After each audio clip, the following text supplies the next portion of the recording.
morning and welcome to a slightly damp sunrise safari here on Djuma Private Game Reserve. My name is Brent Smith. I have Wium, aka the wildebeest, on camera. James Henry, Stefan Winterboer, and Bryan shall be on foot a little later when it gets light enough for them to depart. So, guys, apparently the lions were at the cam for 3 to 4 hours. Now, which way did they go? Please let me know if you know which direction the lions went. I'm going to go down there to let you know which direction is which to avoid confusion. Or maybe they're still lying up close by with that belly full of buffalo. So I'm going to go park myself in front of the camera and just to make sure everyone knows which way is north, south, east, and west. But what an amazing sunset safari that I wasn't even on. You guys had Karula, you had the Incahumas, but I think Nicola Austin and myself won while sitting at home listening to a few alarm calls. We wandered out and we happened to see the cheetah chasing impala. So, no, I'm only teasing. Hopefully we might be able to find that cheetah a little later today. Okay, so I'm approaching the pan now. There's a single impala and the putrefier of the pan, Pete the pond hippo, who's probably defecated 1/2 ton of waste into the pan. So there we go, I'm right in front of the camera now. And if you watch from where I'm going, I'm not going to do exact directions, but the pan is behind me. There's Peter the putrefier. And, oh, thought I heard a lion.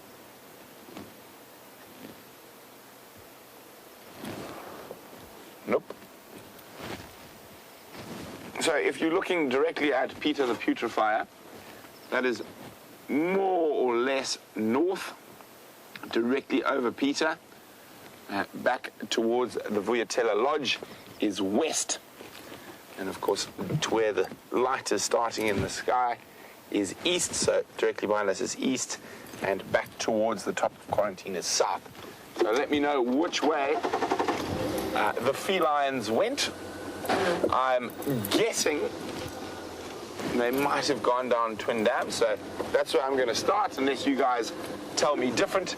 And let me know via email on questions@wildearth.tv, or if you're a little bit more tech savvy, pop out a tweet and just attach the hashtag SafariLIVE to it.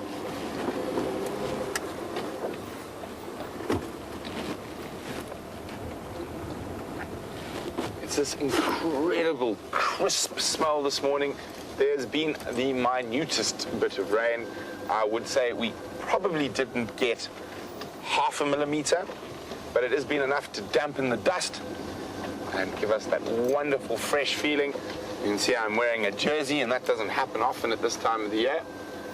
We've also decked out the vehicle in all the rain gear, and of course, as we drive out, the rain stops, so enough of that.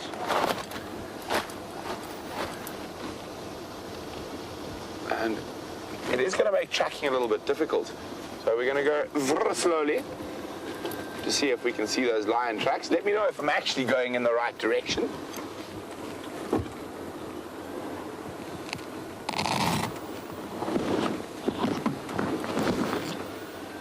Oh, why, thank you, Dan. It seems like my hunch is correct.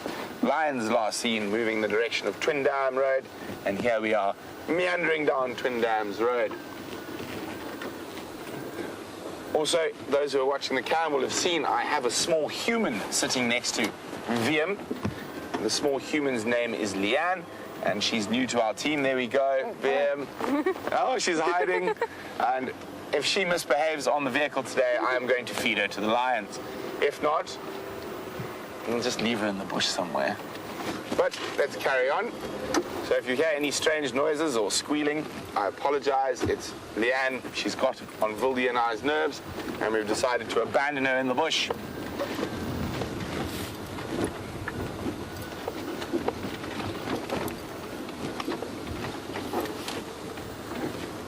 LeeAnn has come down from the head office in Johannesburg to help out in the final control. But I think this is LeeAnn's first drive. Yes, it is LeeAnn's first drive, so we'll try scare her as much as possible.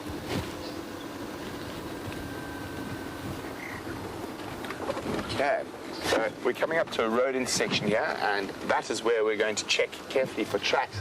As I said, we're going to have to check extremely carefully in this low light and slightly damp weather we're experiencing.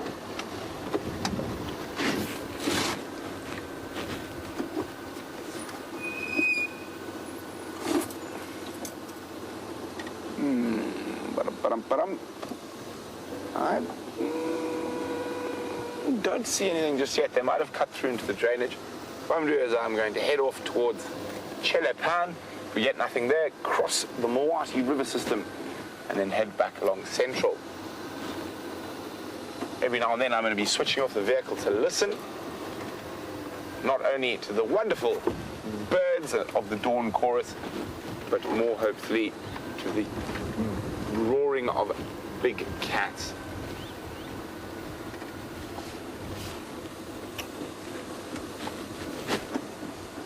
As we speak about roaring of big cats, who can tell me what is the reason big cats can roar and small cats can meow? And you can do that by popping me an email at questions@wildearth.tv or use the hashtag SafariLIVE on Twitter.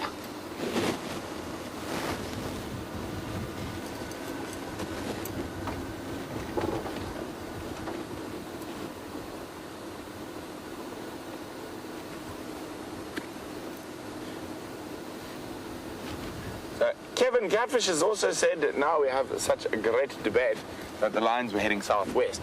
Well, we're heading south, west is over there, so it is possible they moved up onto quarantine. I didn't see any tracks. I won't lie, I wasn't looking too carefully before my coffee this morning, and I left Inga's house to head to the DRC. So it is possibly worth doing an extra loop.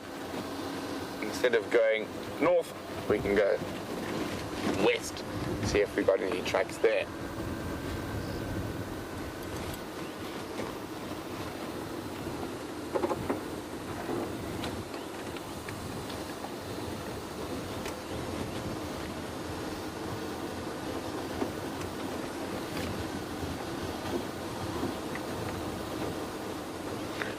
So it sounds like James has managed to pull himself out of bed, lazy, whatnot, and is getting ready. Shortly, we'll be ready to take you on a cool, crisp bushwalk. Of course, I recommend you ask him why he's so late this morning. Why is he up so late? He should be up earlier. I'm only playing the reason, of course, the bushwalk doesn't start as early as the drives, as it is dark. And one would not want to stumble into the Nkahumas in the black of night, because you will go from dominant diurnal predator to lion feces quite quickly.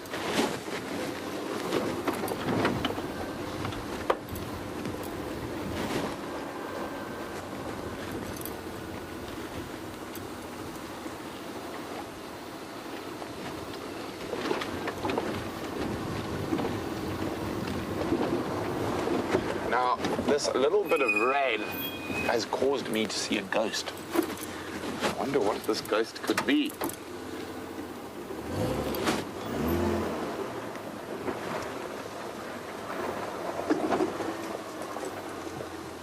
Now, look at that. I saw the white ghost.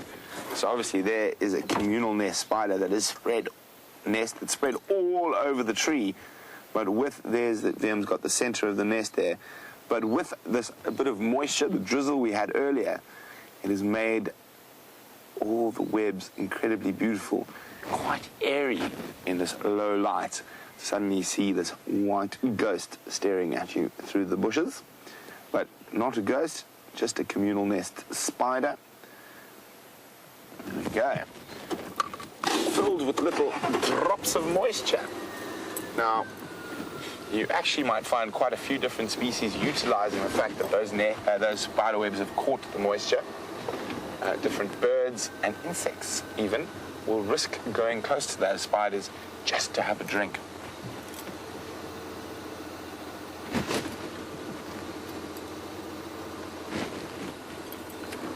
Let us see what's happening out and about on the Game Drive channel. Good morning, mobile stations, route and updates, please. I've got a feeling we're the only ones out. And it's just us. We have this wonderful wilderness wonderland to play in all on our own. Morning, Oh, Ephraim's up. Morning, F. No updates just yet. There's reports of Nkomas heading south and west from Vuyatela. I'm checking Tundams through to Chelepan, and I'll check Philemon's. Everything here?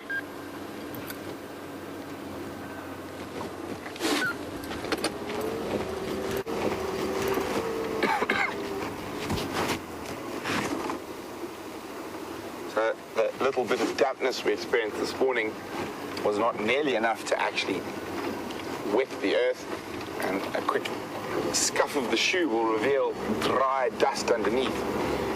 And even though it felt a little bit chilly earlier on this morning, and I put my jersey on, I am now thinking that was possibly not the best idea. And can you believe it's 5:30 in the morning and it's 26 degrees Celsius, which is 70 something odd Fahrenheit. So, and stay with me as I go around the next corner, because you never know what's around the next corner. And in this case, I think it is a single impala. And let's have a look at the single impala. And while we do that, we can go jump on foot. Oh, it's not a single impala, it's a multiple inyala. Some female inyala. There we go, mom and the baby. So not the kitty cats we were hoping for. And as they move back towards the Mawati River system, let's go see what Master Henry is up to on Shank's pony.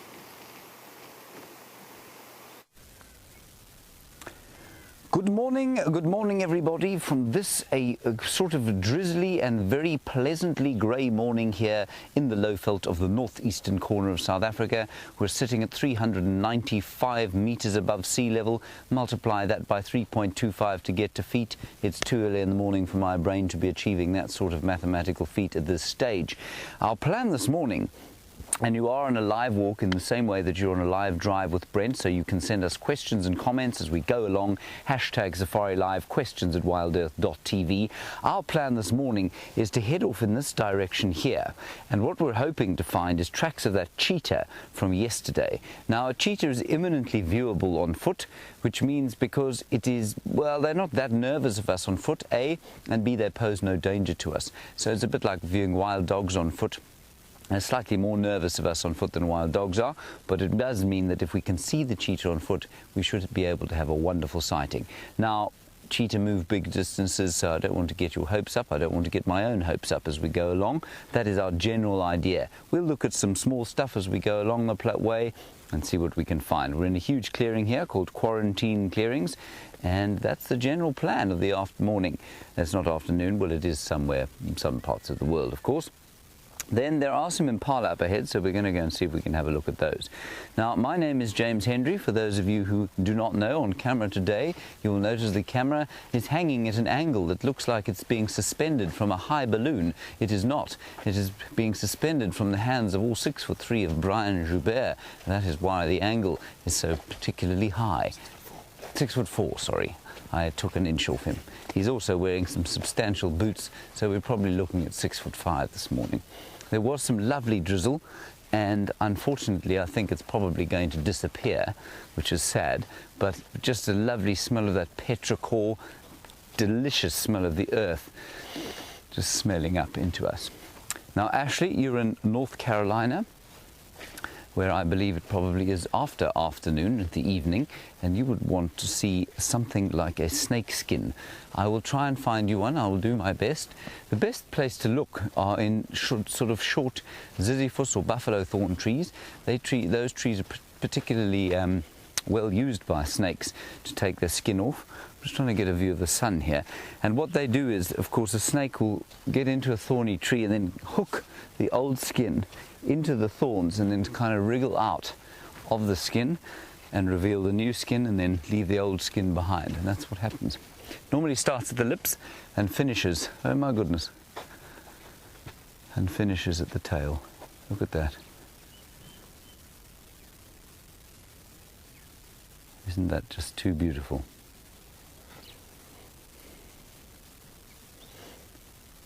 Read in the morning, shepherd's warning, Bryan. Isn't it lucky that neither of us are shepherds? Indeed. Neither of men nor animals.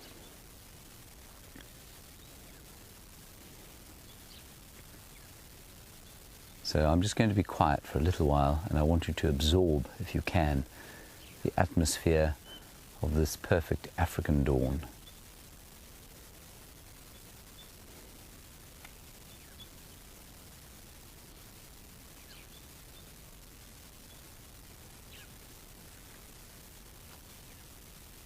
So of course you won't be able to hear what I can hear, but it's just another silent dawn chorus, also not silent, but very subdued. The slow movement of the dawn symphony with many of the orchestra on some kind of sabbatical at the moment. One or two first violins, second violin or two, couple of violas. We've got drongo on violin, got one or two grey-headed sparrows sparsely covering the entire woodwind section. The lone tuba of the ground hornbill that we saw also alone yesterday. Bow, bow, bow, bow. Now Brent Leo Smith, of course, would also like us to look for lion tracks as we go along. Obviously, we will definitely be looking for lion tracks. He's headed off in that direction there. Our idea is to sort of head towards where we had the cheetah yesterday, and maybe the two will meet. Well, the tracks might meet. A cheetah likes nothing less than he likes a lion. And in fact, it's very unusual that we suddenly have the cheetah and the lions for the same time. Hello D. Phillips, a very good, valid question while we wander along here. You want to know why on earth a cheetah would be no threat to us when a leopard might be and a lion might be. They just don't react to us in the same way, you know. They have been domesticated before, and so it's not impossible to... They just don't see us as something to... how do I best describe this? So let's go to what a lion and a leopard, how they react to us. They don't see us as something to eat, but they do see us as a threat. They're much more afraid of us, and they're much less likely to relax with us on foot than our cheetah. Cheetah, I think possibly because I don't know why it should be, but they're certainly much less threatened. They are as threatened by us, but much less likely to kind of... where a threat situation with a leopard and a lion could escalate into some kind of conflict where they would charge. A cheetah's response is almost always to just run away, unless they're prepared to stand, and they get quite used to you on foot, and then they just get on with things. I don't really know why they should be entirely so different. Oh, listen. Lion's calling. Let me just call Brent quickly on the radio. Christine, you're in North Carolina and you want to see a dung beetle. Well, you might be lucky because we've had a little bit of rain. Very difficult to find them in the absence of rain. Let me call Brent on the radio. Brent, you copy, Brent?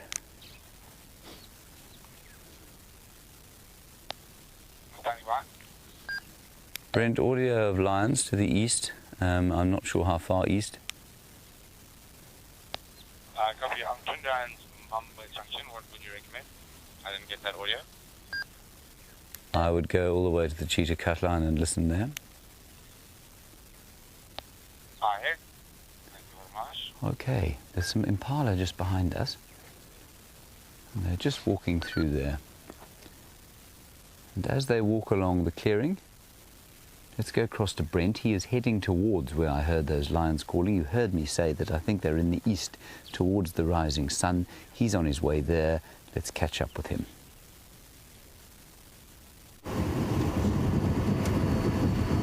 So one of the biggest benefits about having a commander Bond wandering around afoot is that without the vehicle noise, he's able to hear audio of lions and other creatures much better than we can from the vehicle. So he's let me know that there are lions calling to the east. So we're going to shoot straight down to the southern boundary and then head due east towards the rising sun. And not to the land of the rising sun, which is of course Japan, but to cheetah cut lines. I've heard them, so perhaps even in that quarry or padlock, perhaps somewhere around there. Copy, thanks very much. Morning, Abel. There's audio of Ngala somewhere to the northeast of Vuyatela. I'm on Twin Dams. I'm going to take Gari Main cheetah cut line to follow up. At about 11 o'clock last night, the Nkomas were still around Vuyatela. I haven't found any tracks yet. And apparently there was Ngala at Sydney's Machi last night as well. So just chatting to Abel, who's getting mobile buffalo's hook. And if he finds anything interesting, he'll also let me know. So the Birminghams, I wonder, for those who you watch all these cameras everywhere, if the Birminghams are still on that hippo carcass to the east of us. I wonder. Could they be on the move?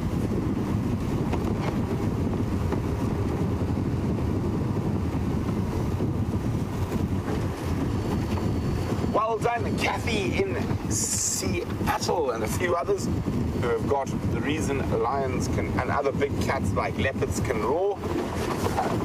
They all have a flexible hyoid apparatus or hyoid bone. So it is a bone in the throat, and in big cats, it is basically like cartilage. It's like a little elastic thing, and when they push air through it, it vibrates, and that is what gives us that incredible sound. In little cats, the hyoid is solid, so they're unable to push air across it to make it vibrate. That's why a lion goes and a domestic cat goes meow.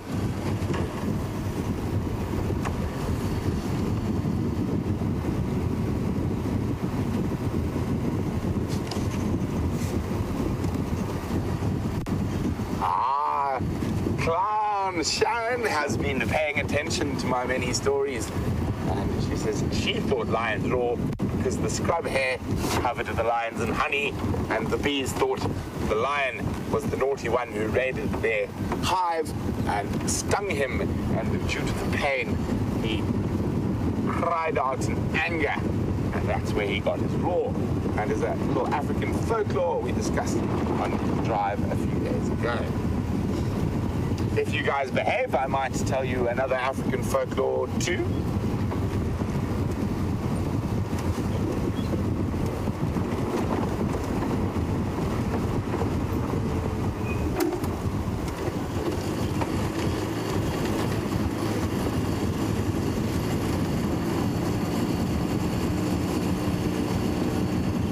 A very warm welcome as we head due east towards the rising sun to BJ from the Upper Peninsula in Michigan. And she's asking, is it true that lions can either roar or purr and not do both? That is correct. The ones who have the modified hyoid apparatus or hyoid bone are able to roar. The ones that don't are able to purr. So all the animals we saw on yesterday's safari, lions and leopards can't purr, but a cheetah can.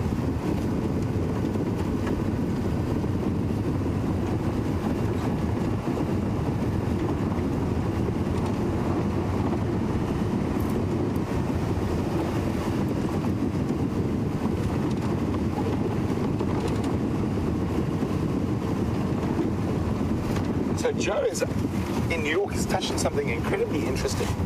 And is there a big difference between the home ranges or territories of the big cats, specifically lion, leopard, or cheetah?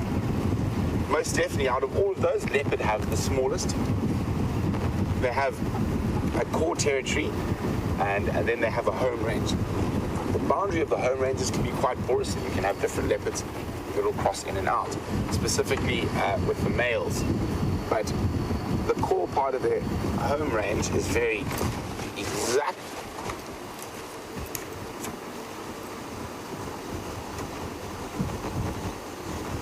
Oh, it's just very pretty.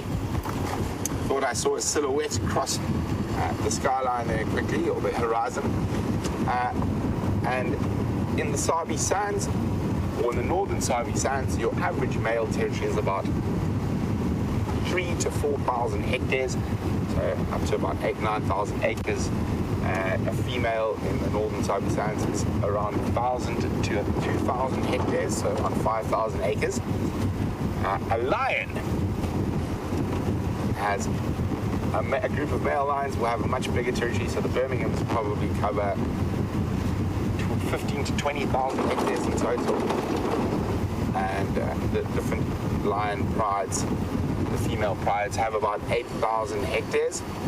And cheetah is the one animal that doesn't have a set territory, but a very large home range. And that's one of the reasons we see cheetah so rarely and so dispersely. Now, a male cheetah can wander massive distances, and a cheetah home range can be 30,000 hectares for males and females as well. Now, out of all the big cats in the world, cheetah are very unique in a lot of ways, and when it comes to their mating and breeding and social structure, they're the most unique in the fact that all other big cat species need a female dominated sort of number, so you will have more females than males. Oh, hello. Oh no, it's just a hyena. But we'll discuss how a cheetah's mating strategies differ from all the big cats a little later. I'm going to eat some earth to get towards where those lions were roaring. While we do that, James is stalking up on some prey species.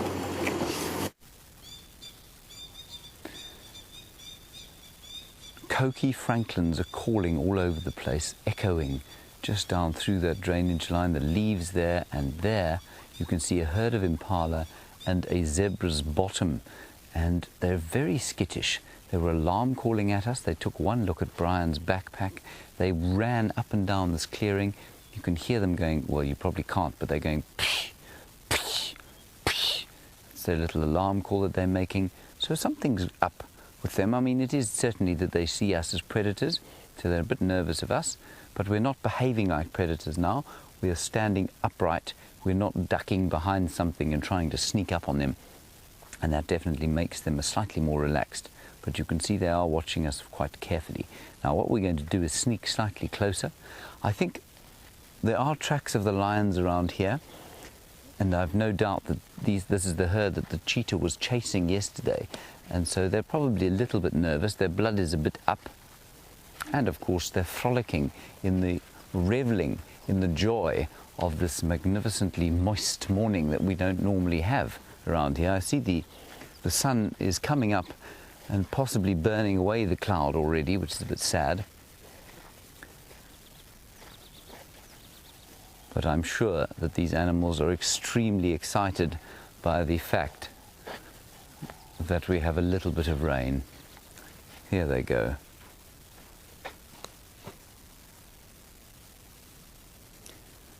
Hello, Tara Psogna. Very nice to hear from you. I'm not sure if I've heard from you before, Tara Psogna. You say, how often do cheetah have their kills stolen by other predators? I think more than 50% of the time is the statistic, Tara. I think more than 50% of the time the hard-won gains that cheetah make are stolen either by lions, hyenas, leopards. Even wild dogs might scavenge a fresh one off a cheetah. and jackals and even vultures can steal from cheetah. I just watched one of them over there doing that kind of stotting motion that happens when they're chased by something nasty. Let's just keep going down this way.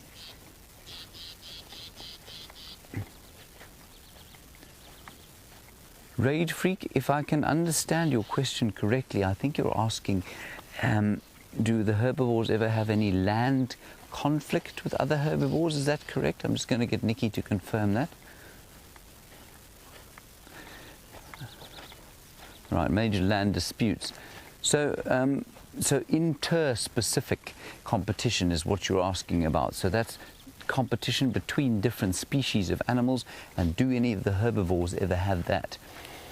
They do over water, Raid Freak, not so much over grazing land. So you would have seen there that the zebra and the impala were happily getting on with things together, and indeed the zebra were probably hanging around the impala because of the extra eyes that they provide. They eat slightly different things. Zebra are long grass eaters, impala mixed feeders, where they will eat short grass and even fresh leaves like this on the apple leaf here. So they wouldn't compete necessarily over land, but certainly over water. That's when tempers start to fray, especially in a drought like this. Tempers will fray and animals will start to fight with each other over water, especially elephants. Elephants really don't like their water being drunk by anyone else. We've seen them chasing, what have we seen them chasing? Buffalo, we've seen them chasing hippo, we've seen them chasing the old nyala away from the Djuma dam pan. And we also, yesterday, Scott was out on drive and he had a very, well, slightly amusing sighting of some zebra chasing warthogs away from Sydney's dam. So yes, over water, over grazing and land, I wouldn't say so, not so much. Intra-specifically, so that means within the species, so impala themselves, would they fight with each other? Yes, the territorial ones will. So the males will. That's not so much over land as it is over mating rights, and I'm trying to think of others that would fight over land specifically. I suppose wildebeest bulls, when they're territorial, they might fight over land specifically. They like to have a piece of shade, a bit of water and a rubbing post, and they will protect that quite heavily. So intra-specifically, yes, inter-specifically, not so much. What a long explanation.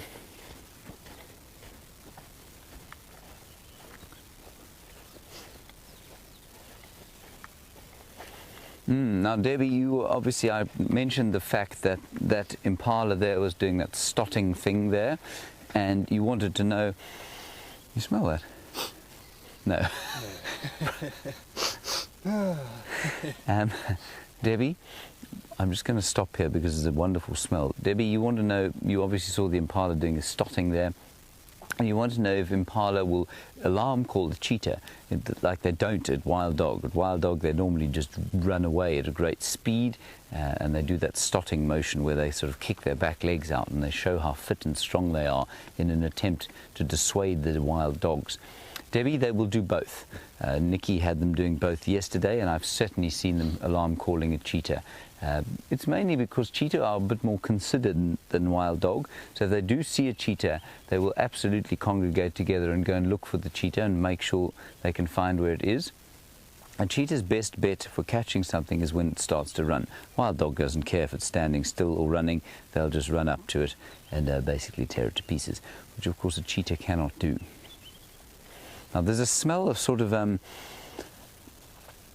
it's almost a herby smell around here, a bit of mint in the air, and something has been released by the little bit of moisture that we've had last night. Now, what I want to show you as we're walking along here is the amount of rain that we've had. Now, I mean, many people think that we measure rain in inches, well, I mean in milliliters. So in the imperial system, we refer to rain measurements in millimeters. So it's actually a length measurement. It's not a volume measurement, which is different from, you know, most of the time when you're measuring liquid.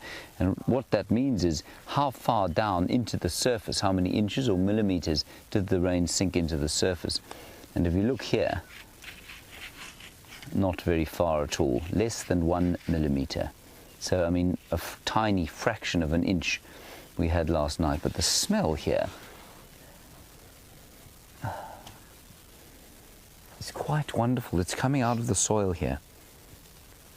The water has released this, it's called petrichor, as many of our viewers have taught me over the last year or so. The smell of, I think it's a bacteria actually that gets released from the soil once the rain comes. It is just beautiful. And you can see little bits of droplets of water on the ends of the leaves shining in the new sun.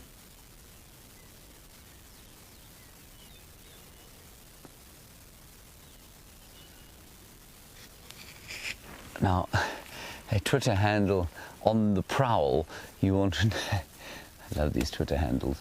On the prowl, you want to know about giraffe and whether they wouldn't be around a herd.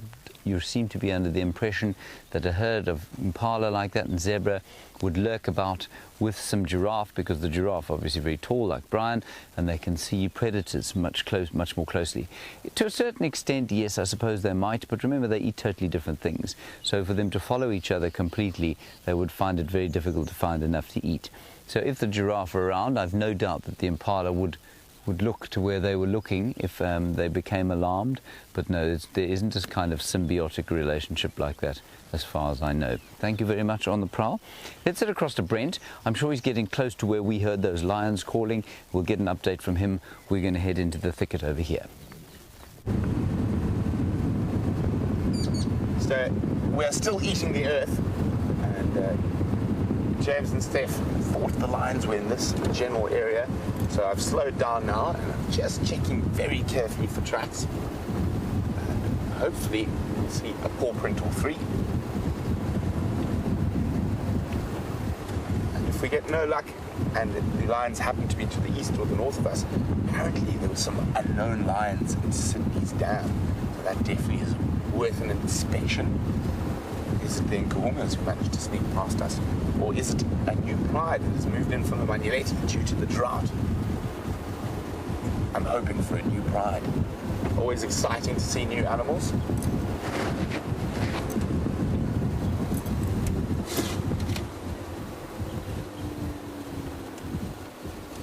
I always check carefully at these junctions of roads for tracks. Veritable highways for lions and leopards. Especially after a little bit of rain. They're not going to be wanting to get their paws too wet, so much better to walk down the road.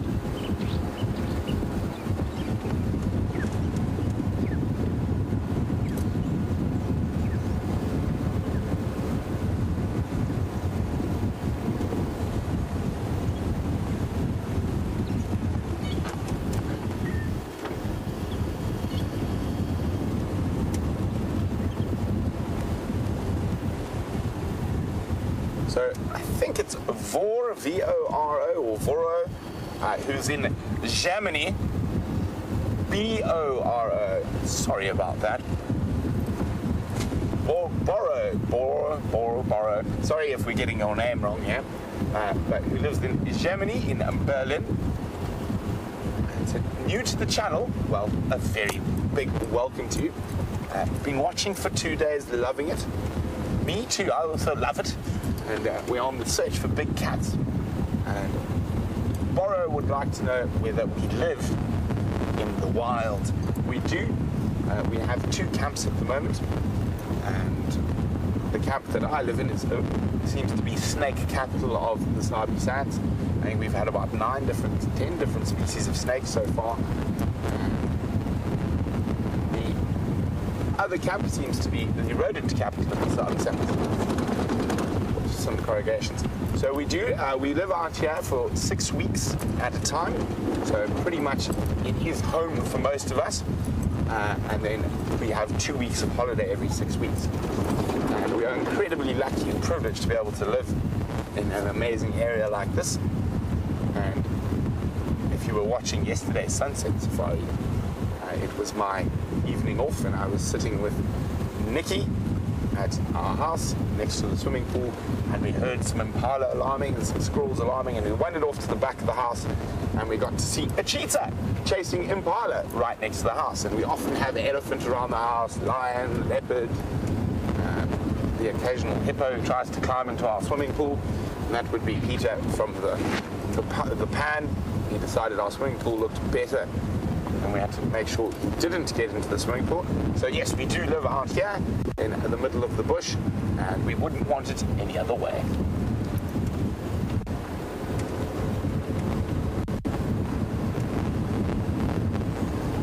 Okay, so we're now getting into the hot zone, where we think those lions were, or James and Stef said the calls were coming from.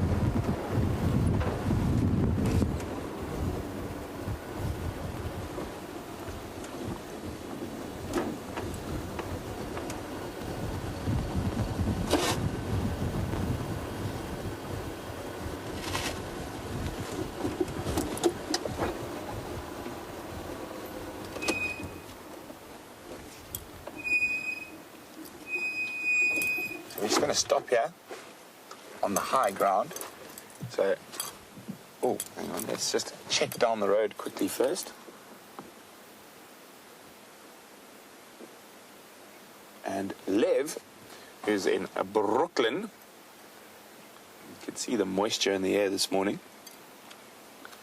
is saying, we've heard lion contact calls, but we've never heard a lion actually roar, and apparently in capital letters, roar. Well, lions don't really roar, they're more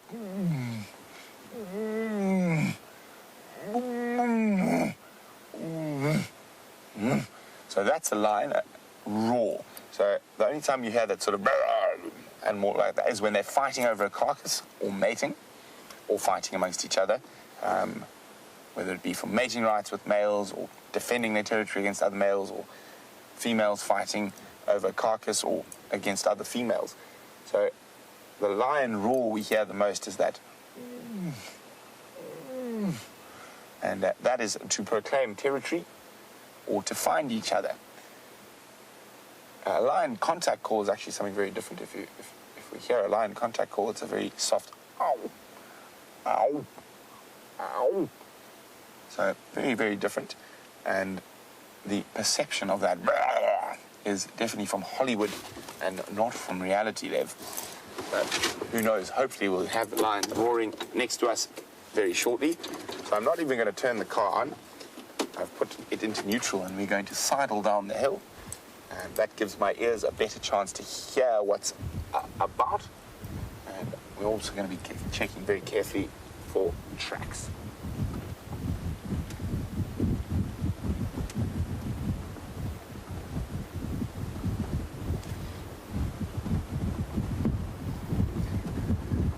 So a very good morning to Elizabeth in Minneapolis. Elizabeth would like me to tell the story of what my dad and grandfather used to tell me when I was a small child living in the bush, about what a lion says when he calls.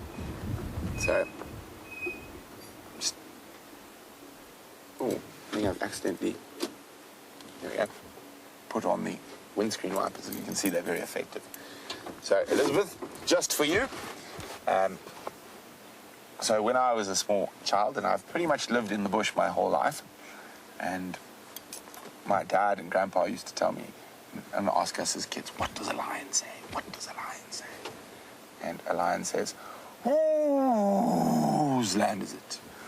Whose land is it? It's mine. It's mine. It's mine. And for us as kids, we used to love that, and it's a really good way, I suppose, of teaching us, even from a young age, that a lion is proclaiming territory and telling all the other lions around not to come there because this is his land. I was hoping they would, on cue, start roaring, but no such luck, so we're going to have to do it the old-fashioned way and find some footprints. Just going to get a little bit of speed before I... There we go.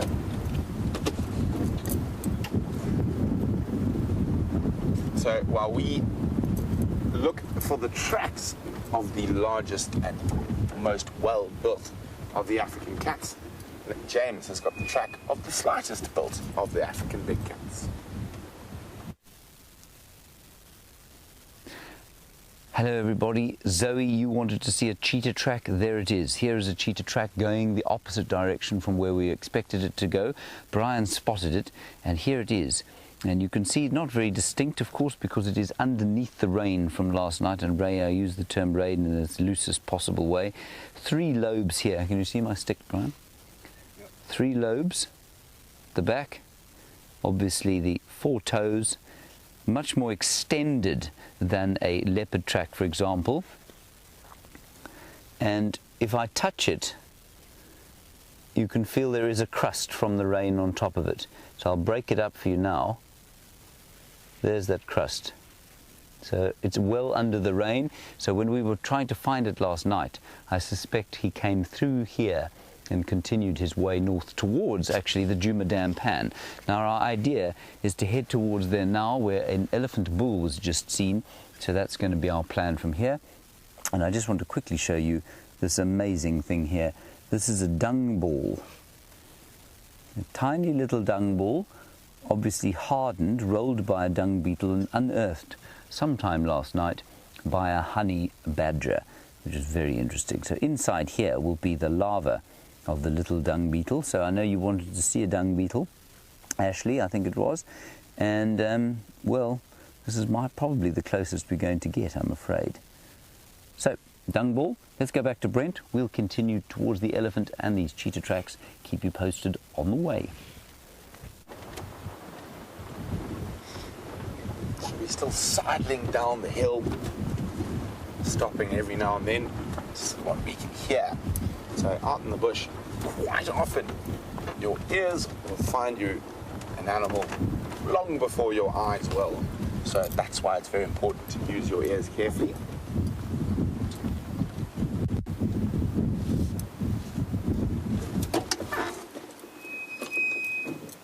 Some zebras. Looking a little jumpy. Now, how's that? For a black and white animal, the camouflage is quite good. You can see the tail keeping the flies away.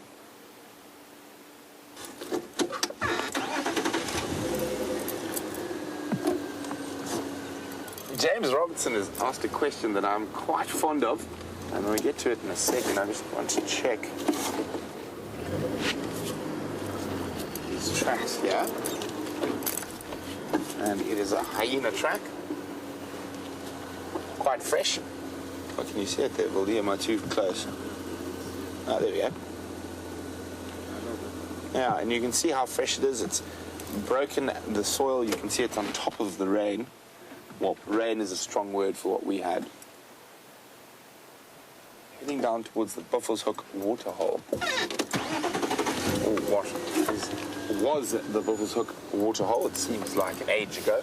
But to answer James Robertson, we're just going to have to get a little bit closer to these striped donkeys here.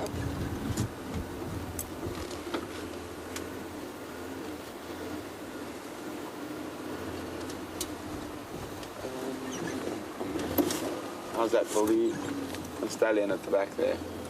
You got him? Yeah. So he's a bit hiding behind the bush. And James Robertson, as I said, asked the question I'm quite fond of. Now, what is the difference between a quagga and a zebra? Are they relations? Are they subspecies? Or completely separate species? Well, James, a quagga is a zebra. It's an extinct form. Oh. What has set them off on a panic? Could there be a lion atop the hill? Let's have a quick look. I don't think so, but I think that was more nerves than anything else. Let's just have a quick look. You never know. And so, James, your plain zebra is called Equus burchelli. Quagga is the scientific name. So a quagga is actually, from genetics, just a color variant on the normal plain zebra. There's lots of different variants of plain zebra all over the place, but they are, in the end, the same species. So there is a program which I find absolutely fascinating in the Karoo National Park, where they are trying to breed that color variant back So any zebra who had a slightly white bottom, less stripes than normal, was put into that breeding program, and it is actually working. I was quite flabbergasted, but when I visited the Karoo National Park in the center of South Africa, they are busy bringing quaggas back from extinction. It is actually just a plains zebra or a Burchell zebra, just a slight color variation on it.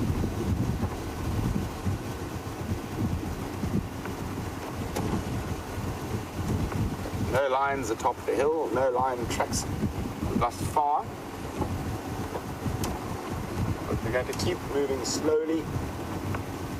You see those lovely fresh prints just shining on the road in front of us. But so far we have done the whole eastern boundary, a bit of the southern, and we're on the north, and no tracks leaving Djuma.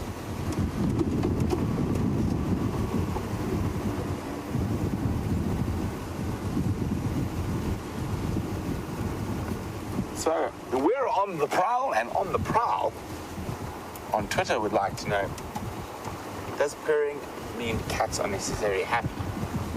It is a sign of contentment. So yes, I would say if a cat is purring, it is happy. There have been some interesting studies, say, in wild or zoo populations, that sometimes cats will purr, some of the smaller cats will purr to placate a more dominant cat that's close by. So a male who's upset, the female will purr to placate them. But normally when a cat purrs, it is very content.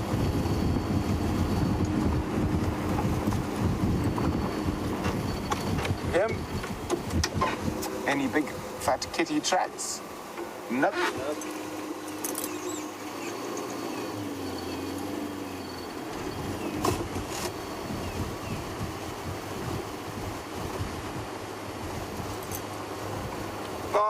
Morning, James Richard.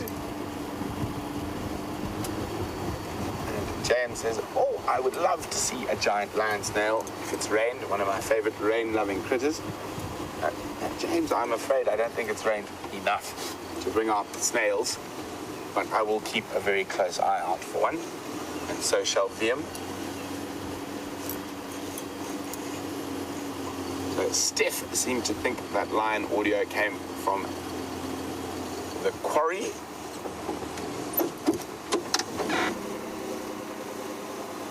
Oh, so there was a bird, it's gone. Oh, it's coming back. No, it's gone. It's gone. No, it's... No, it's gone. Sorry about that.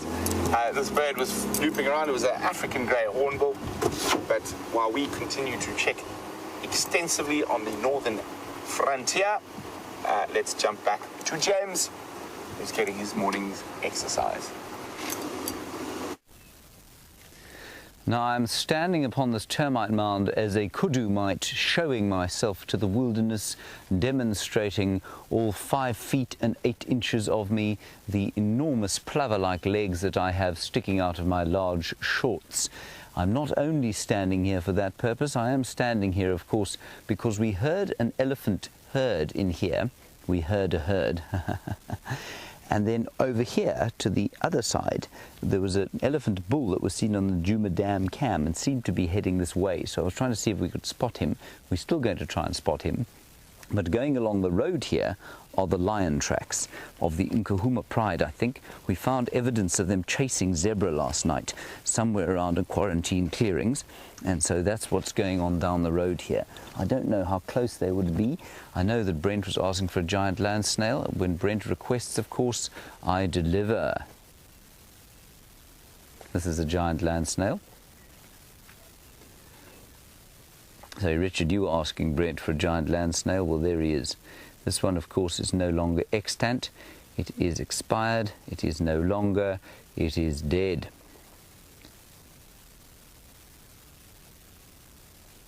Enormous giant land snail. They can live up to 10 years, believe it or not, 10 to 15 years. That's a long time for a snail, I would have thought. This one, I'm not sure how old this one was when it met its end. Let's put that back there. Let's carry on down here. And Lucy, you want to see a grasshopper. You're from South Bend in Indiana, which I always think sounds like a lovely place to visit. And you want to see a grasshopper. We will definitely try and find one. There's a nice lion track here that I just want to quickly show you.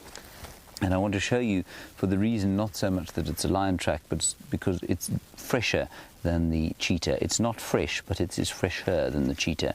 You can see there's a line in the moisture. I'm just drawing a square around the lion track. But you can see that there is some dryness there within that track. And that tells me that it was probably walking here during the course of the bit of drizzle that we had. That cheetah was definitely before the drizzle. There isn't so much a crust on top of this track. That's a lioness. And just to give you an idea of the size, I suppose, she's about that size. Carry on. Come with me. Let us not dally.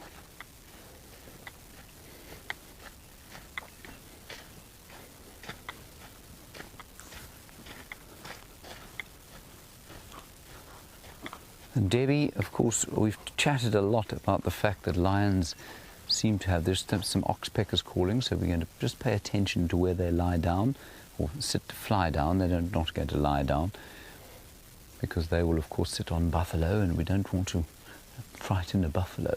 We are quite close to the Djuma Dam Cam. Debbie, you want to know if cheetah are able to take evasive action when their kills are being stolen. Debbie, no, they're not. They don't have the strength to kill up a tree. They don't have the claws for it either. They will climb low trees sometimes, not vertical ones, but if they've got a bit of a slope, they can get up into quite high trees. But they don't, just watching carefully here, but they don't possess the strength to be able to take them up trees. They don't. Their quickest defense against being eaten, of course, their quickest defense against being eaten is to eat quickly. That's what they do. They eat as fast as they can. Look at the hornbill. Right here. The yellow-billed hornbill that has landed there. And I can hear that lonely, mournful call of that single ground hornbill.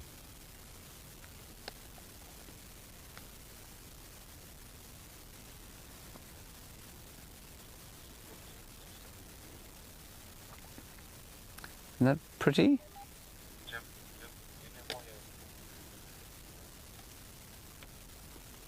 Now, Marianne, you want to do what the giant land snail does when there is rain. A giant land snail, when there's rain, revels in it in the same way we do. They don't need a hangout at all. They've got a hangout. They carry their hangout with them. When there's a lack of rain, what do? They have their hangout in their shell, and then what they do is they form a crust over the edge, and it kind of seals in the moisture of the shell, and then they sit and hope not to get eaten, basically, is what happens when there isn't any rain. Now, we are not alone out here, of course. We are with Stefan Winterboer, who's operating security detail. He is also what I like to term the mystic boer, which means he's hiding most of the time, but he has heard the elephants through here, so we're going to carry on through here. It's quite exciting. Okay, let's head back across to Brent. We're going to try and get into a position where we are able to see the elephants. So while we're doing that, go across to Brent, get an update from him, and I'll keep you posted.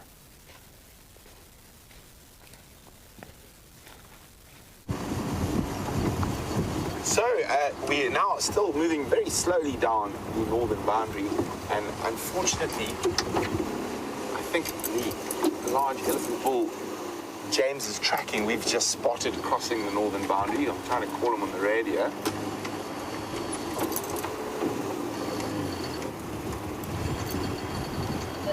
James? Where did he go? Where did he cross? Yeah. Around here? 1 o'clock. You got him? Oh, there he is. He's having a dust bath. Hello, big boy. Big boy is not being very helpful to us this morning because he is disappearing across the edge of our northern traverse area. And there is a large grey backside if I've ever seen one.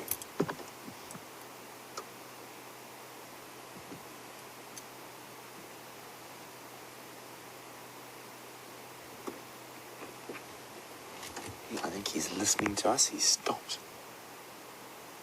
He might have been offended about what I said.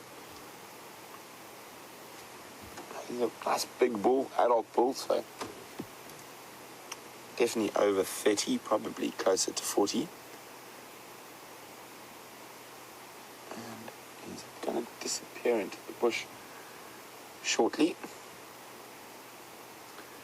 Adding a fertilizer to the crest.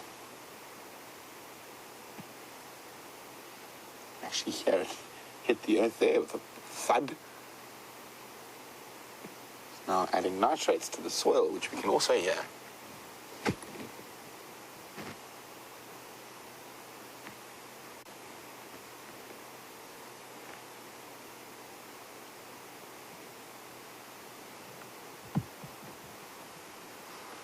So hopefully I'll be able to get hold of James. I heard he had a lion track somewhere, so I just want to find out if he knows which way they're going. James? Okay.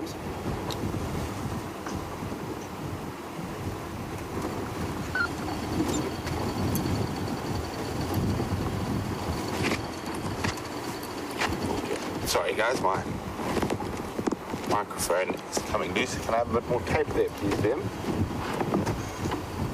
I need to make a longer, sticky.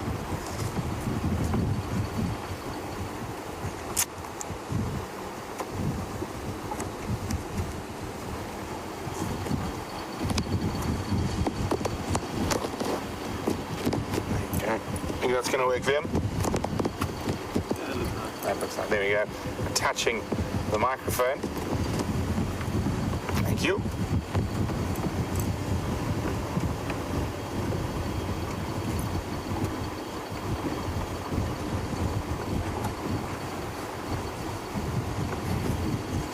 Well, we're chatting about lions and lion tracks, and Bryan on Twitter would like to know, how can I tell the difference between a young male and a lioness?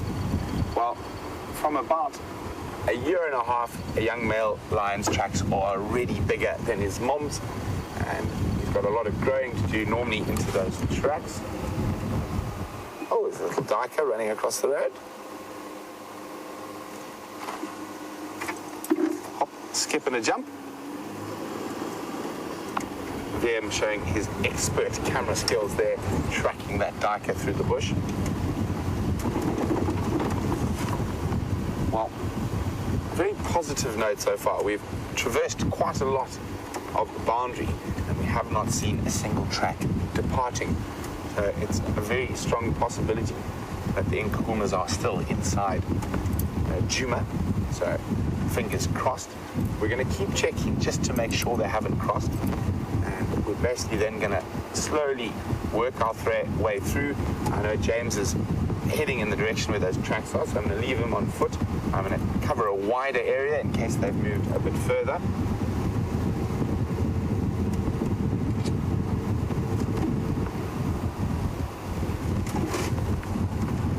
We're also going to have a little gander in Sydney's waterholes just now.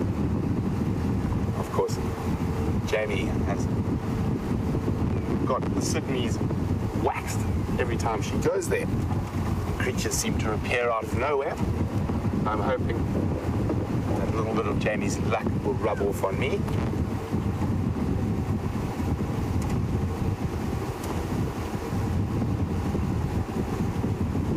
It's starting to get cold again.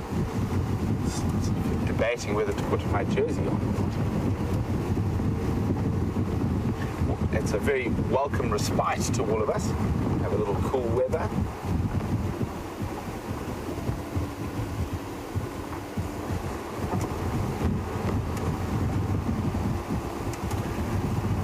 So, Iggy in Canada, welcome on SafariLIVE. And you would like to know, does South Africa have a national bird, flower, animal? Oh, more zebras. Lots and lots of zebras about this morning.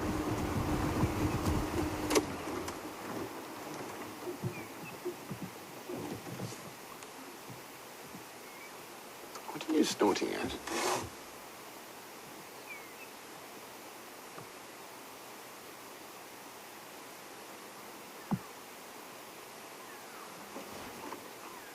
We've got a go-away bird alarming behind us. The zebra is staring quite intently. I'm just going to double check. Often go-away birds just be alarming at another predatory bird. But the fact that the zebra is staring in that direction means it could be something a little more interesting. But I think I know what the zebra was staring at. Paranoid zebra. Paranoid zebras and other animals. Oh, it's running, but there's another little grey duiker that's disappearing, but we will double check a bit further on. Just a go-away bird is alarming up here.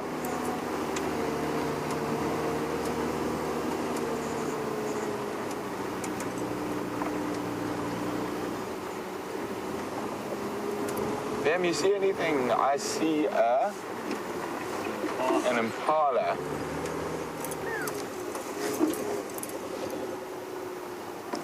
So, no, there's just impala up here.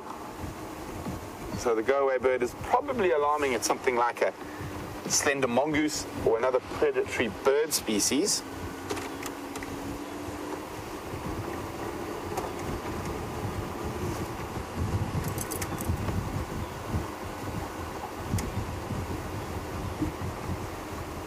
So Paul D is wondering, has there ever been a solid coloured zebra? And unfortunately, those zebras have departed for greener pastures. Paul, I've never seen a completely solid coloured zebra. I've seen a very white zebra. Leucism is the term. Any tracks there, Ben? Nope.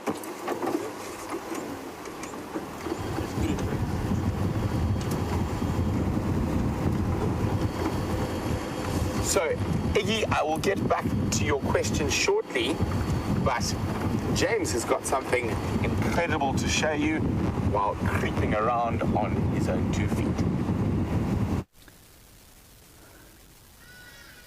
Well, we're going to try and show you, but we're sitting here in some pretty thick bush, and just to the south you can see maybe some leaves moving there.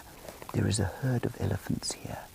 The rest of them are spread out off to the right-hand side of your picture. Now, although you can't see them, we are not more than, say, probably about 40 meters or so, 120 feet. We don't want to try and disturb them, of course, because the idea is to view them without them knowing that we are here. But I think that they're actually watching us. Bryan, just look to the right-hand side. Okay, if you can see the elephant, that's fine. I'm just watching the one to the right of us. What I'm going to do is test the wind. The wind is good for us.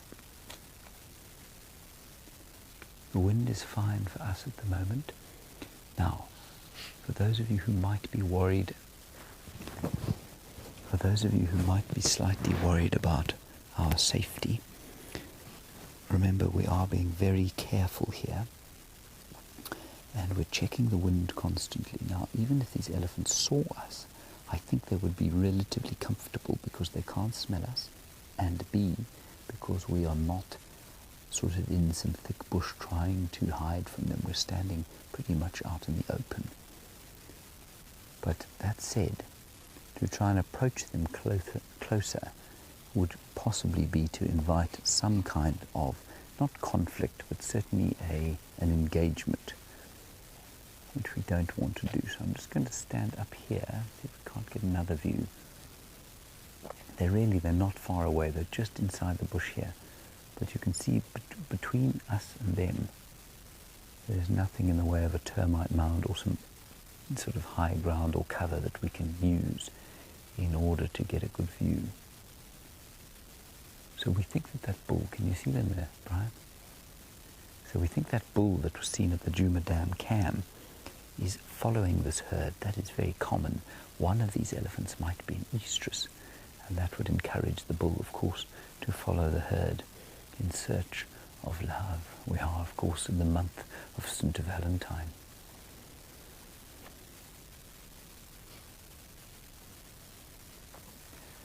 Oh, Did you see the dust going puffed up there? There's an elephant through there just throwing some dust up into the air. Let's just maybe try and get a slightly better view. Now I'm going to test the wind, so watch carefully. The end of this sock that a friend gave me when I went to his wedding. You know, it's very nice when people give you gifts. Socks, I'm not so sure. So you can see the ash in the sock is blowing straight into the camera lens. Now that means that it's good. And animals react to our smell often far more than they do to the sight of us. We're just going to move a little bit forward and see if we can't get a little view. Here is the excavation of an aardvark as we move forward. So they are all around us. I can't see the entire extent of the herd, so we're going to move very, very slowly. There, I can see them moving through there. What we'll do, Bryan, we're just going to go to that rootstock over there. Okay, we're going to quietly, very slowly move to the rootstock. And you can see that I'm creeping along. Somehow an elephant manages to creep even more quietly than a human being. How that is possible, I just don't know. They're just so very aware of where their feet are falling. And they're also so very cleverly coloured and camouflaged.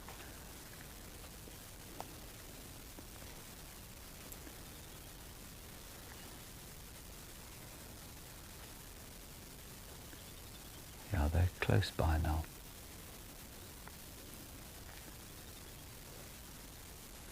And of course, when you're viewing a herd of elephants like this, you've got to keep looking around. They can spread out. There can be a bull following. They might just stumble across a buffalo. So you have to remember that they're not the only residents of the bush here.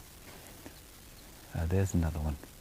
So, I mean, we're right kind of in amongst them, which is not the best place to be. Now, the wind has changed, so we're going to have to be very careful. Well, no, it hasn't changed. It does swing a little bit. We're still okay. We'll keep testing the wind.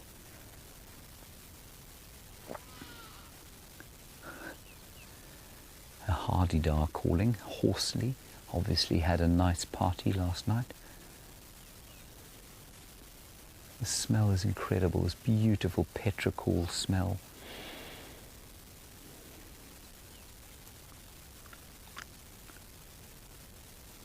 And Bryan, we were talking about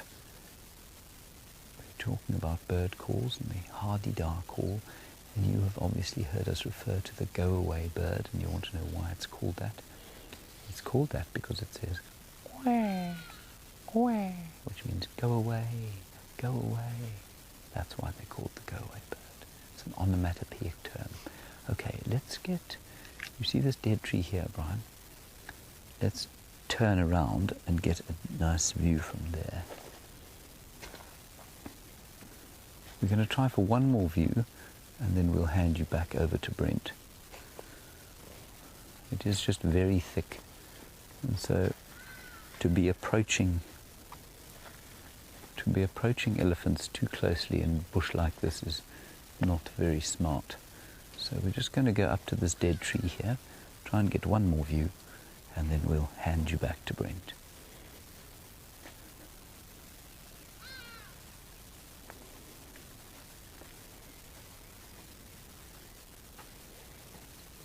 Can you see anything, Bryan? Not a sausage.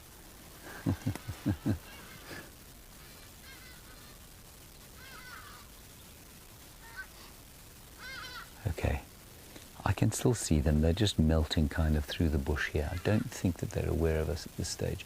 We'll try and get into another viewing position, maybe get a better view, but otherwise let's go back to Brent, get an update from him, and I will see you shortly. What a marvellous sighting that was.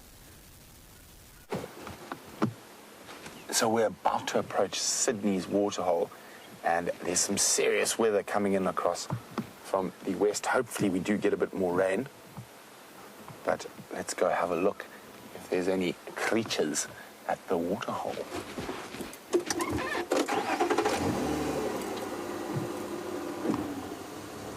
So I wonder what's there. I'm sure you guys can guess. Wium apologizes, or I apologize on Wium's behalf, that he's going to have to keep clearing the lens. We'll try to stay out for as long as possible, of course, but that does look like some quite heavy water coming. So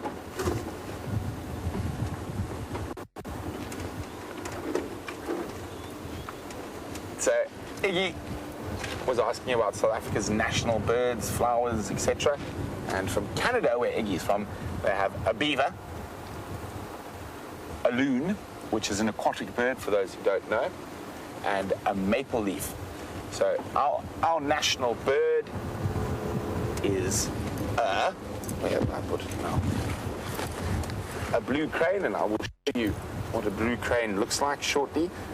It's a very, very pretty bird. Our national animal is the springbok, or springbuck, and that is what our rugby team is called, the Springboks. And our national flower is the protea, which our cricket team is called. And then each individual province will also have their own different ones. And I don't have any, actually I might. Let's have a look what I've got in my box. Yeah, no, I don't have any pictures of proteas. So you're gonna have to Google the protea, but I'll show you what the national bird looks like.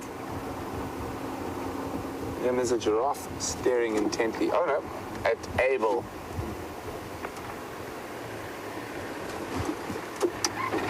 Minjani. Morning, morning, morning. How are you from?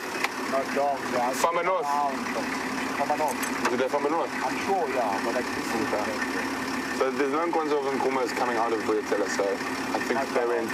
Last Nkonzo was going into that block between Weaver's Nest and Quarantine. Okay. And the Chikankank also went in there yesterday, so I'll go back to that side and have a look. Okay, And then I think Kurula's got Djuma, but you can't get them over in there off Gari cut line in that steep shkova. Okay. Okay. Enjoy, guys. Bye-bye. So there are only some giraffe at Sydney's. And they off in the distance there. Morning is inactive. There we go. Wium's favorite animal. And you can see there, those are two females, and you can see the great color variation between the two. There's a third. But there's two females off to the right. Now, like I have brown hair and Wium has blonde mouse-colored hair, giraffe can be different colors, and it's a lot of people sometimes think it's to do with age. It's not. Just different individuals have different amounts of melanin in their skin. The same as some people are pale and pasty, and some people are dark and tanned.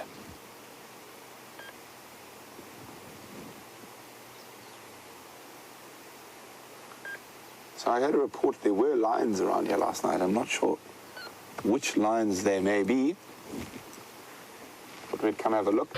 But on a very positive note, we've traversed nearly the whole northern boundary, and we do not have a single track departing from Djuma Private Game Reserve. So, which means there's a strong possibility that the lions, the leopard, and the cheetah are still in residence. So I'm going to move back down towards that area slowly and see if we have any luck.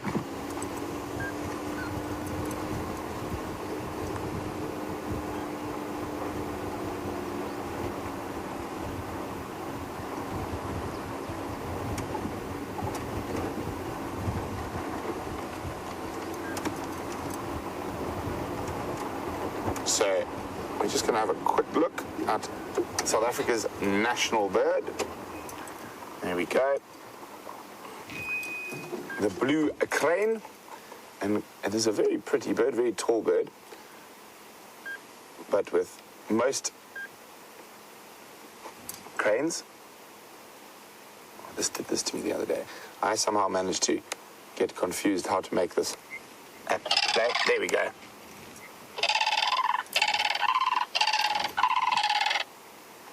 That is their call, and oh, go away. They live on the high veldt, generally in nice open grasslands around the Drakensberg Mountains, and they are one of South Africa's endemics, so they don't occur anywhere else. You can hear a zebra calling, somewhat almost as unpleasant as a crane call, but I think there's a lot of zebra at the moment as they search for water and grazing.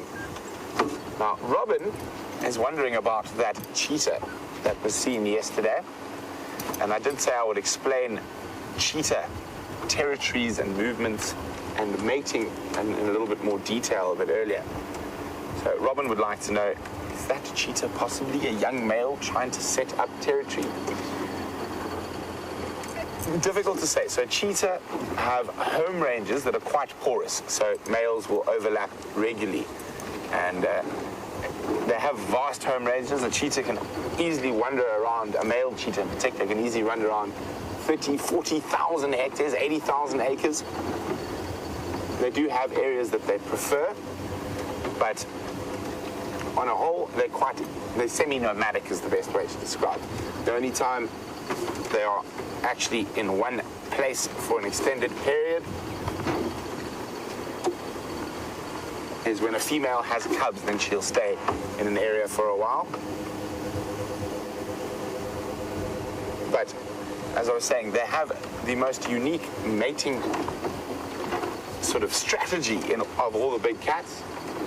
They are the only big cat that needs a male bias in the system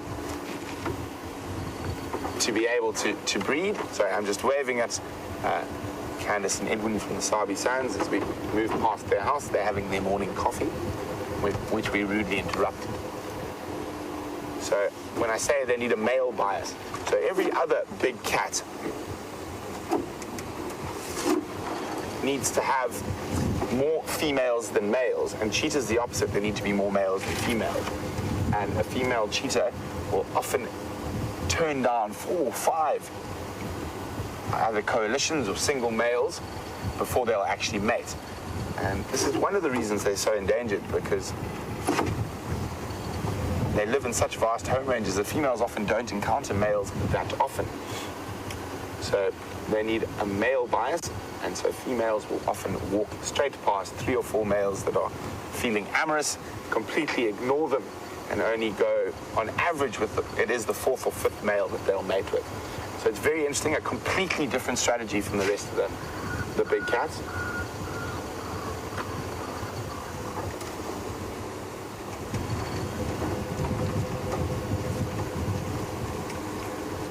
And I know I've asked this question before, and I know we've got a lot of new viewers out there, so time to test your bush knowledge, folks. And I'm going to ask you about meta-populations. So meta-populations is the largest population that holds the most genetic diversity. So where is the largest meta-population of cheetah in Africa? And as a sub-question for bonus marks, in what other countries can you find cheetah outside of Africa? And if you know the answers to those questions, send your answers through to questions@wildearth.tv, or just simply use the hashtag SafariLIVE on Twitter.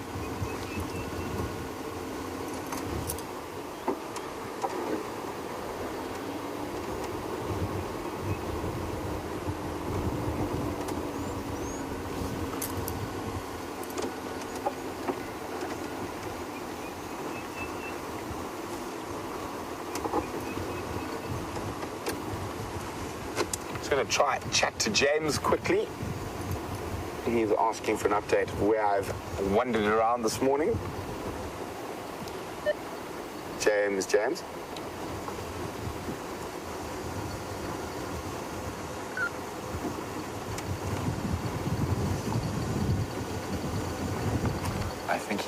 ignoring me. Go ahead. Ah, there he is. James, I checked Twin Dams all the way through to Gowrie Main and then east and then to the cut line, done the whole of the northern boundary as well. I haven't had any tracks yet. No lion tracks on Twin Dams Road at all. Not that I could see, but it was quite dark while I was going down Twin Dams, but I did check quite carefully. Okay, copy. We've got them going south-east through the block between the WildEarth Road and Twin Dams, probably during the rains. We'll keep an eye out there. Copy, thanks, James. I'm going to do Impala Road, Philemon's, and then maybe check Central a bit later. We also have tracks in the cheetah going into northeast into quarantine territories. We haven't found where they went. That was definitely last night there. Okay, copy, thanks. I might check, do a little gander around Gallagher and Gallagher shortcuts.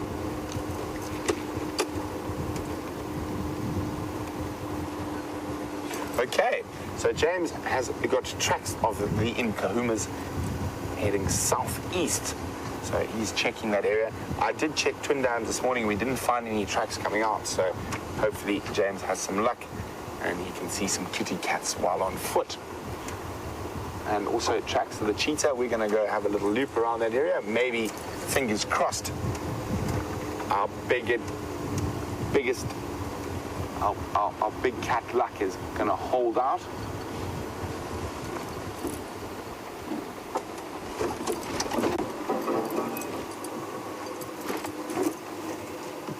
Sorry, I just thought I spied something there. Jacob? I think those are the leopard tracks from yesterday. The rain is on top. Yeah, tomorrow. Not fresh at all. Close. And sorry, I just missed that. Central Road.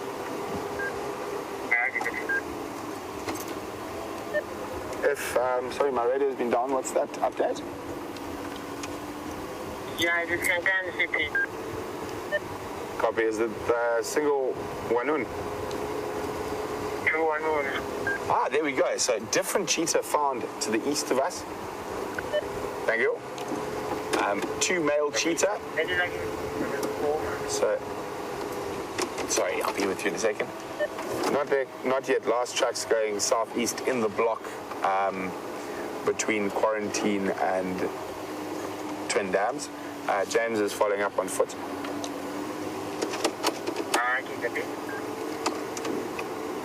So I spied something with my little eye around the corner. And we have some elephants.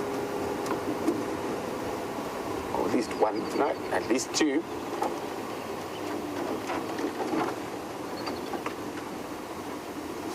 Hello, Ellies. Now, remember, when approaching elephants, it's very important to read their body language before we go closer. And the most important thing is watch their tail. Once the tail becomes erected, it means they are upset. That tail is nice and flat.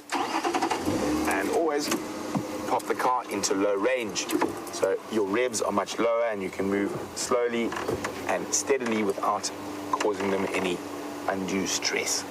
If they give you the sign that they're not comfortable with your presence, then don't approach and leave immediately.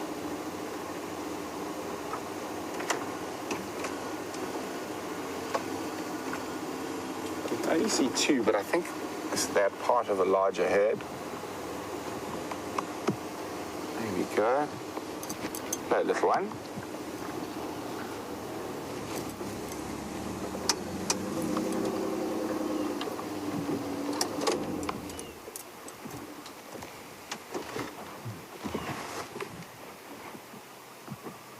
I'm not sure which little breeding herd this is. We'll have a closer look. A little female next to us here, munching on a grivia or a raisin bush.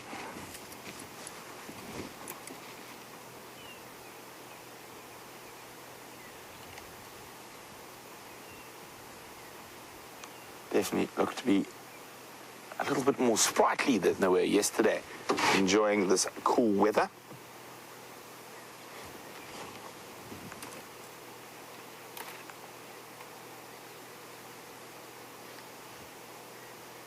So we're going to stay here, see if there's a bigger herd around.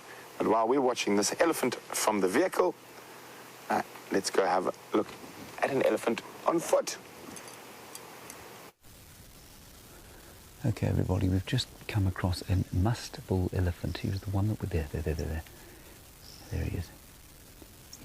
He was the one drinking at the Djuma dam pan, I think. He is in full must.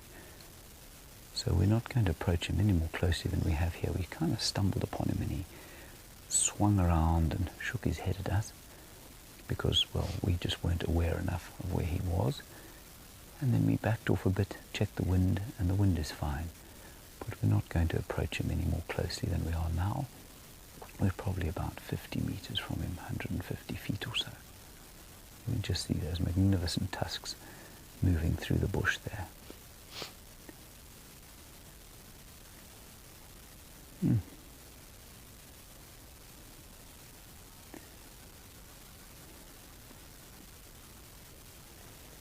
Hello, Mike Tyson, you want to know what we do? Okay, he's now looking for our scent, so we're actually going to back off a bit. Come, Brian, come over here. We're going to just move away. So, Mike Tyson, your question is a good one at this particular stage. You want to know what we'd do if he tried to attack us. Well, before it gets to that stage, of course, before there's any kind of engagement, we're going to move away. So the wind is blowing from the right to left of your screen. And what that means is that he can't smell us, but he will be trying to get our scent. So he's walking around the wind. And there are other elephants just through there. There's a whole herd going through there. And as we suspected, he's in must. And so he will be trying to find that herd of elephants and see if there's an estrus female. It's too thick in here to be trying to get a better view of him at this stage. So I think we're just going to keep slowly walking through here, making sure that we stay upwind of him.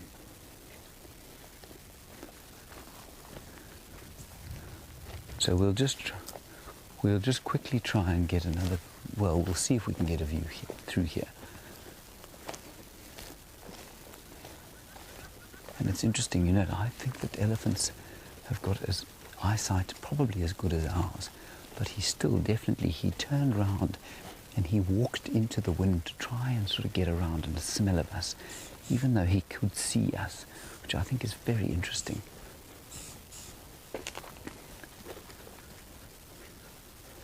All right, well, while we're walking through here, I'm not sure if we're going to get another view.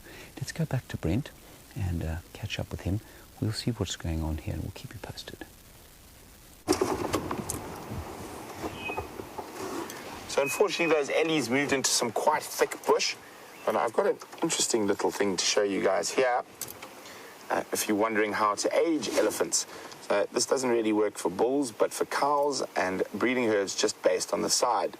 So A is an adult female, B is a sub-adult, like the one we were looking at shortly, probably around 15 years old, C an intermediate, about 6 years old, D about 2 years old, and E an infant about a year old. So elephants, when they're about a year old, are still able to fit under the mom's belly, but after they get to a year, they are unable to. There's a nice little diagram to show you how to age elephants, more or less. Of course, it's not an exact science.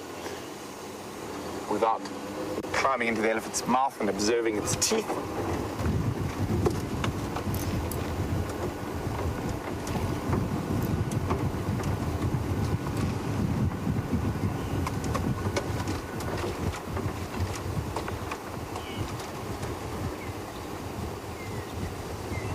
But Jitlo on YouTube is telling me now, we've been chatting about national animals, birds, flowers, etc., that Scotland's national animal is the unicorn. And it apparently is not a joke. So, wow, you learn something new every day. I know Scotland's national flower is the thistle. And I suppose if you've got such a thorny national flower, you've got hope for a unicorn, I suppose. And what is Ireland? The leprechaun? Ireland's national animal, I'm not sure. I know their national plant would be the four-leaf clover. So now, Vildy would like to know whether Ireland's national animal is the leprechaun. So Ireland's quite a fascinating thing. There's not that much indigenous wildlife. There are no snakes. And there's the story that someone chased all the snakes out of Ireland. But I think it's because it's an island and they never got there.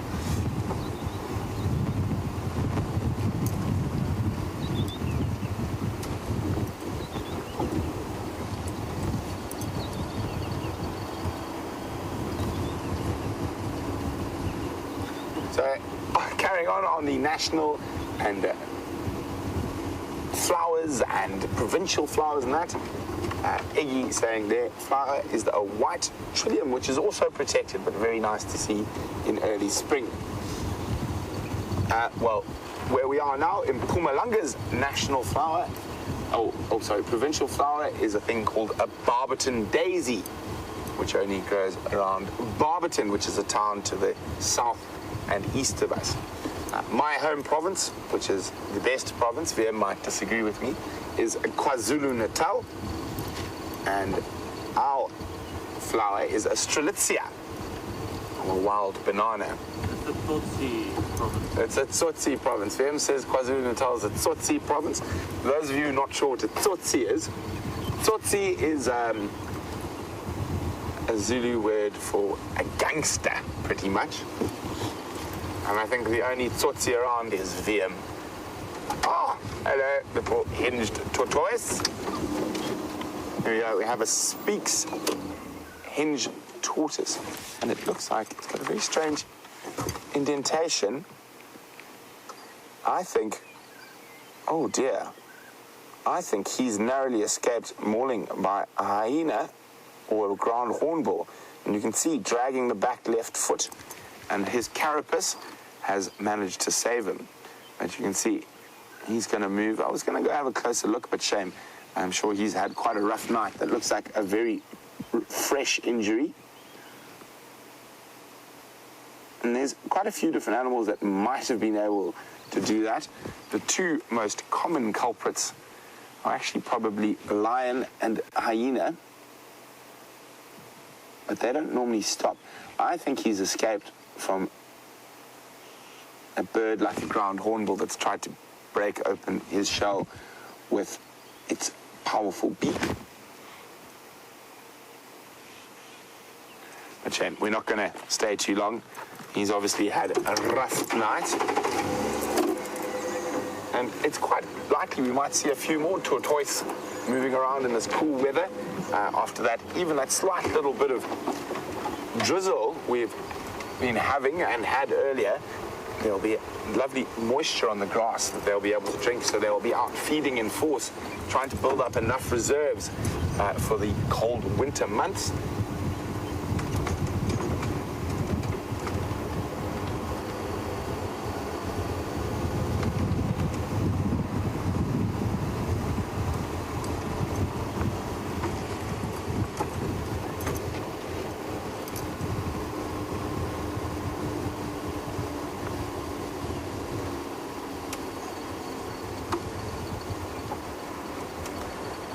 So I asked you about what countries cheetah occur in outside of Africa. And Struan, Jared and Arcee say India, which would have been correct up until about, I think it's 100 years ago or so, but they are now currently extinct in India.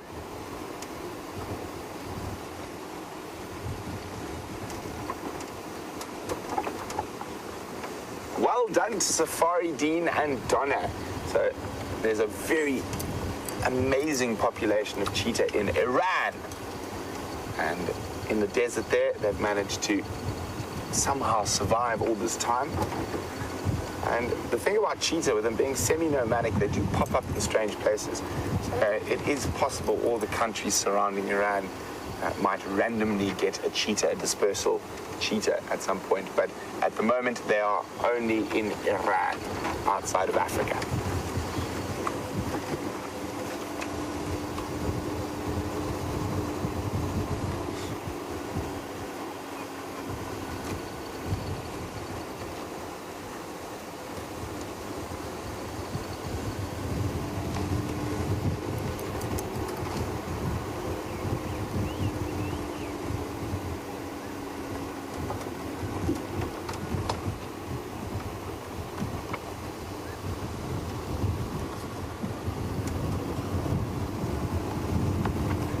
So well done, and a big thank you to LeeAnn in Boston, who's taken it to the next level.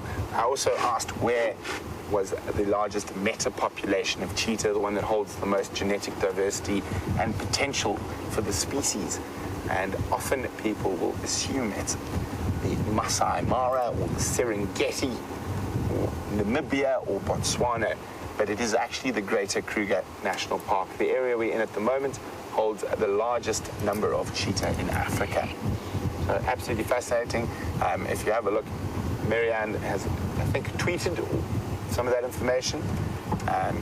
The only population outside, no, so she emailed it, but I'll just get Nikki to read it through to me again. So Kruger, the Greater Kruger, or the South Africa's got about 4,000 and some change. Yeah, 4,190, and then the rest of the population, and that's Botswana, Namibia, Mozambique, Zambia, etc., is about 3,090. The Serengeti and Masai Mara are actually relatively small, about 400, 460 odd, and then Iran between 60 and 100. Yeah, 446. Yeah. So very interesting. Everyone immediately assumes the wide open plains with Serengeti and Masai Mara will hold the most cheetah. But throughout most of their range, cheetah live in a mixed woodland like we're driving through right now.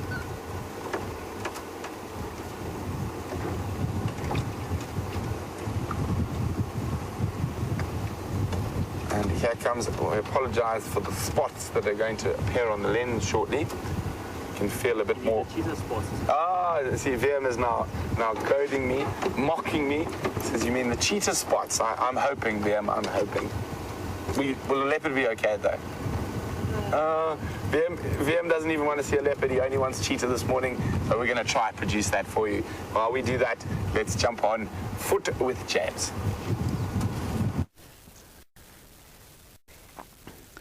So we moved away from that elephant who was trying to get upwind of us and smell us. It was quite amazing to see. We did smell him. We moved further up the wind from him, and he smelt, well, nothing that smells quite like green penis syndrome, which is, of course, what elephants get when they are in must. I am continually whispering because there are more elephants over here, and we're going to climb up onto this ridge and just see if we can get a view of another elephant coming through this drainage system. Thick bush, so it's nice for the elephants. There's stuff for them to eat in here. But again, we're not going to go blundering through here trying to get a view. If there isn't an obvious one from here, I can hear him here. In fact, you can just see the bushes. You can just see the bushes shaking there. Isn't that amazing? Look at that. Oh, there's another one right here.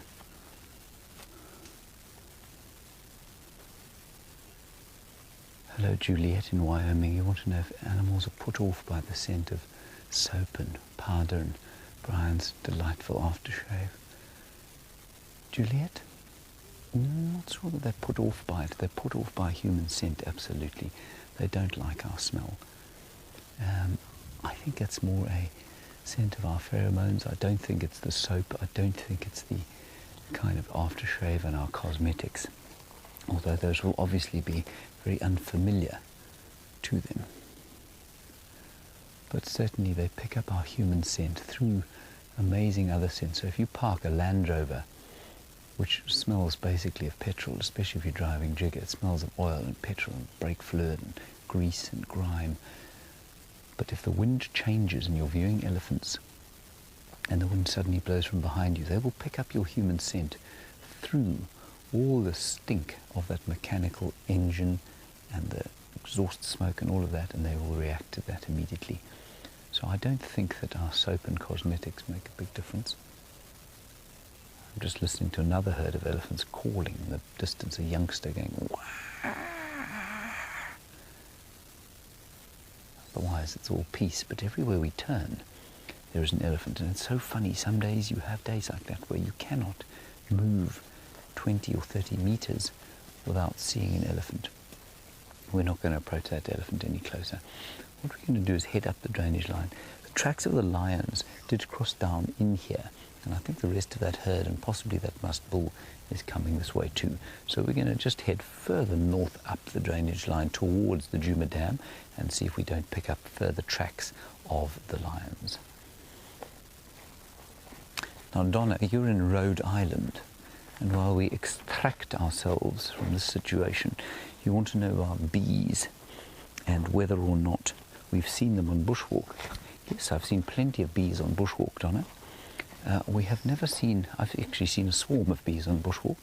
I've never been set upon by a swarm of bees though, and I think there is a bit of a misconception around the world that African bees are particularly dangerous, and I think it comes from the conception of African killer bees, which are a hybridized bee, as far as I remember, that was introduced to the United States or Europe, I think the United States, and they weren't particularly friendly bees.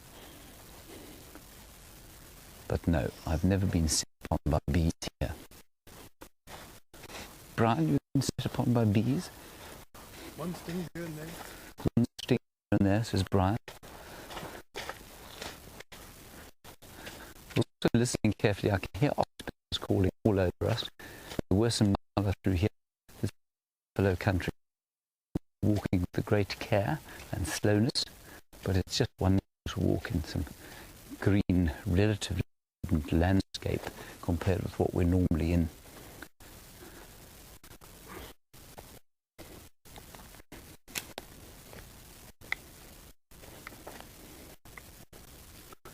Sorry about the signal, everyone. We are quite low down, and we might have to go across to Brent, but we'll keep you posted.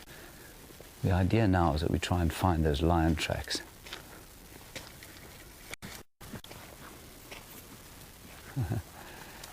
Tammy, you want to see a golden orb web spider. Tammy, I'd love to find you one, but I've seen one this year, and I don't think that little spattering of rain that we had last night is going to do anything to encourage the golden orb web spiders, I'm afraid. So I'll certainly stop if we find one, but if we don't, I apologize in advance.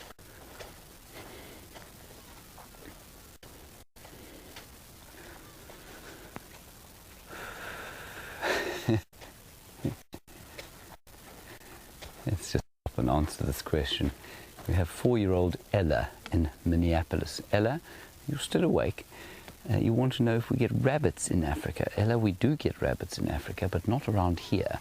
We get something similar called a hare, and your mum or dad can tell you the difference between a rabbit and a hare, but we don't get rabbits. We get rabbits in the Cape, but hares look very similar to rabbits, but they're not active during the daytime, of course.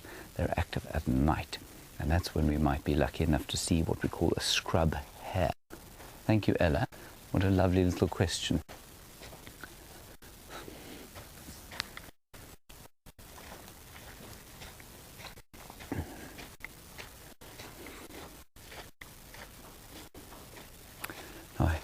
Heather, you're in Canada, and Brent was talking to you about national flowers and that sort of thing, and you want to know if we would see more flowers in the absence of the drought. Definitely. Now, this would be a swathe of, well, I mean, look, it wouldn't be a swathe of colour. It wouldn't look like the tulip gardens of Paris, for example, but it would certainly be dotted with bits of morning glories and probably the odd gardenia and lots of other kinds of small flowers, small subtle flowers. But at the moment, no. The drought has put pay to that. We don't ever get the national flower here, which I'm sure Brent told you. The king protea does not occur in this area. Beautiful flower that it is. Nor does the galjoen, actually, the national fish. I haven't seen many of them around these parts. Have you seen one, Bryan?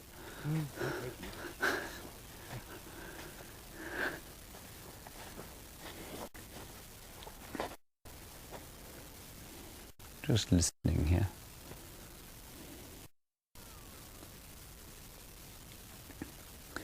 Now, Siberia Zumi, you are wondering whether elephants will communicate our presence to each other. So if we were walking along and we saw an elephant, bull, would it, or a cow, would they rumble and alert the others to our presence? Siberia, I think, the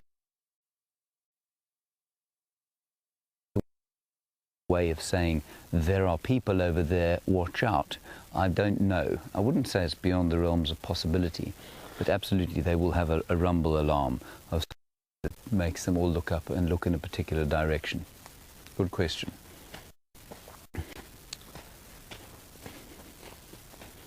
So the lion tracks down through here, I haven't seen them again, and of course if you look at the ground here, it's not, I mean, if you've got a soft pad, for example, I weigh, what do I weigh, Bryan? I weigh about 70 kilograms, about 160 pounds, and a lioness is about 120 kilograms, almost double my mass.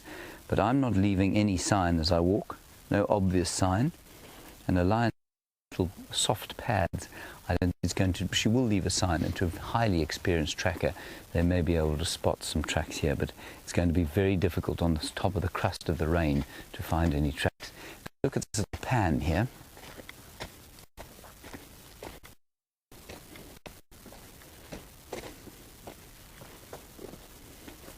So this would be an ideal spot for elephants to come and throw mud on themselves, to come and lie when there's a bit of rain around. But in a drought like this, of course, there's no water here at all. Let's just try and pick out some of this clay. I might wedge it out.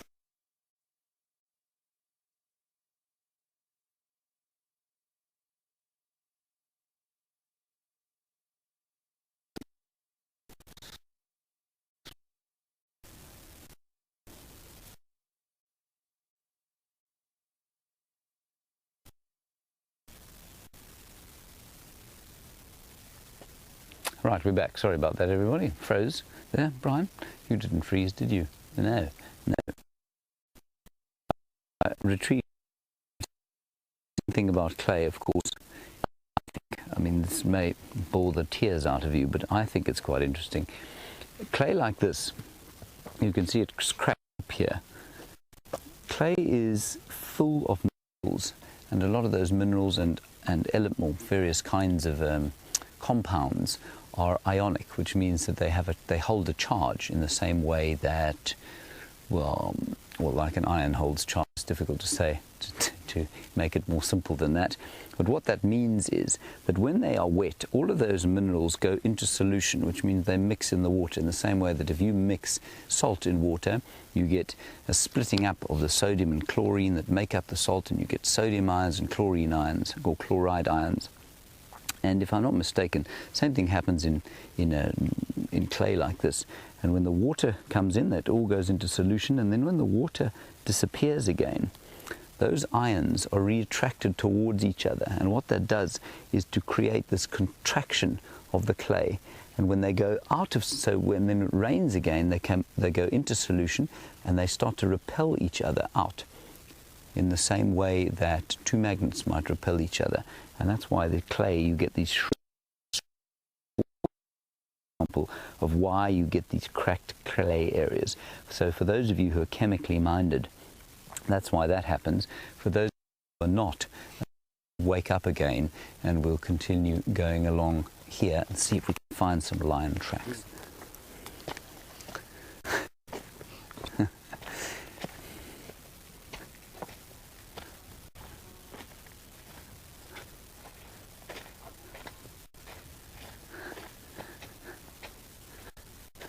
Oh, right.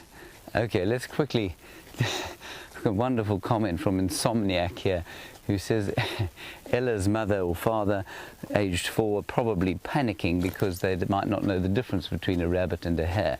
Ella, you're 4, of course. The main difference is, of course, is that a rabbit has very small front legs, and you can see what you would call a bunny, and they like to hop. A hare can run. They don't hop like rabbits do. Rabbits live in holes, and hares live outside on the top of the ground. Main basic differences. Let's head across to Brent, see what he's doing, and I'm going to continue up onto the road over here.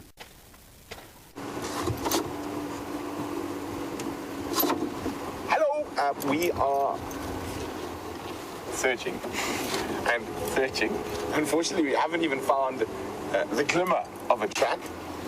So James had the last lion tracks in this block off there, so I'm just going to do a wider loop around the same block. Maybe they changed direction slightly and came towards Tree House.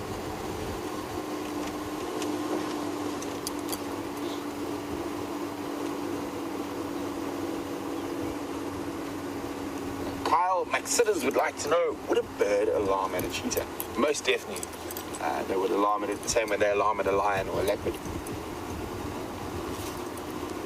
Not that we've heard many bird alarm calls today. It's a baby duiker. Maybe it won't run. It's a really tiny little duiker. Just a few months old. Hello, little one. And look how those very... Oh, look at that little jump. I don't know if you guys managed to see.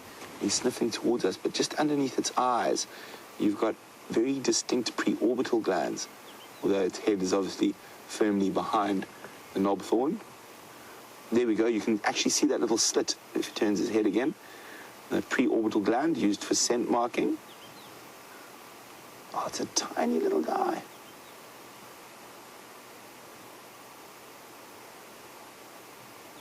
Very, very cute. Now, we are starting to get much better duiker sightings, and it's due to the drought. We're being able to see further, and they don't have as much cover to hide in. Hey, little one. Now, very interesting, duiker is one of the only antelopes that has been recorded hunting ground birds and eating ground nesting birds like Franklin. There have been a few cases of this duiker, the grey duiker, doing it. Now, your forest duikers up in Central Africa do it with some regularity.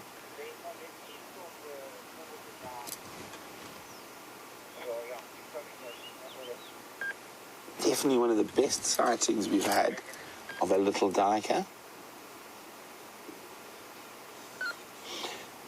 So, a little baby duiker is one of the smallest animals we're ever going to see out here. And James has managed to find something even smaller.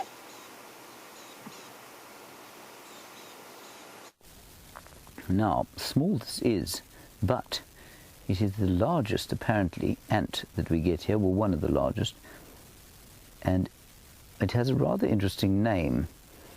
I'm reliably informed by the Stefan Winterboer, and so should you be offended by his name, please take it up with him. This is called a ball-biting ant. So named, I assume, because of the effect it has on the male anatomy while sitting having a picnic, precisely as I am doing now. I'm being very careful what crawls up the insides of my shorts, because if you look at the mandibles on this fellow, they are quite vicious, and you would not want them clamping onto any of your nether regions. Indeed, any of your regions. Isn't he amazing? I've been trying for ages to try and get him to sit on a stick. He didn't like the stick that Brent gave me, but he likes this stick. Half tempted to let him crawl onto my hand and see how painful he could possibly be, but my heart rate is going up now. I'm getting very nervous indeed as he moves towards my flesh. I don't think he likes the smell of me. Thankfully, he decided he didn't like the smell of me, and he's now moving back down the stick. He's deeply confused as to how he's become a flying ant suddenly.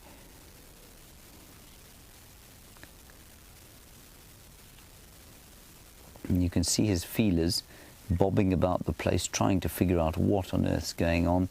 Those will be picking up pheromones every so often. He'll keep cleaning them, and tasting them and seeing what's on the end of them. But he'll be picking up subtle vibrations that we don't even understand, with those very sensitive feelers that he has there. And it was quite interesting that Nikki is just saying that he looks like a cross between a wasp and an ant. And interestingly, they belong to the same order. They both belong to the order Hymenoptera. So it's not unusual that you would find that they look similar in some ways. Now, an order is a very broad taxa or taxon, which means, I mean, there are millions of species of different things that fit into the order Hymenoptera. There are ants, bees, wasps, but that's why he looks quite similar. Oh, I'm getting very nervous now. There he goes, onto the ground. Right.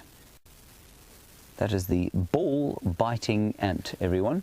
Let's link back across to Brent while I live and allow my heart rate to return to normal as everything is intact as it should be. Back to Brent. So guys, we're following a spotted hyena. You can see if it pops out into this gap here. Here we go. And I think it's just on patrol, seeing what might be about.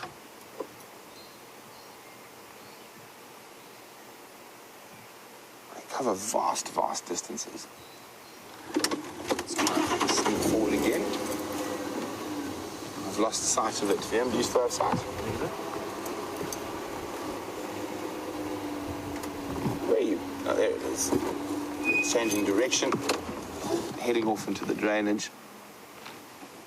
But no excitement, which would lead me to believe it was on the trail of the lion or the leopard. And these lions have done a very mysterious disappearing act.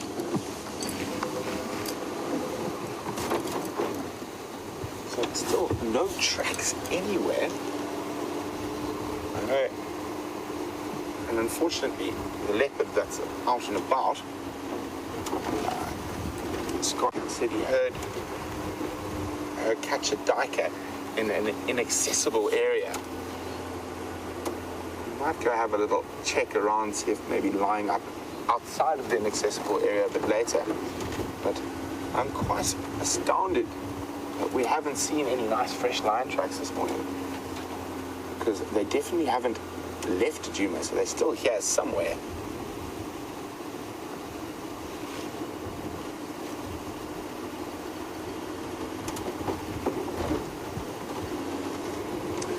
So speaking of leopards, Derek's wondering what's the latest update on Shadow.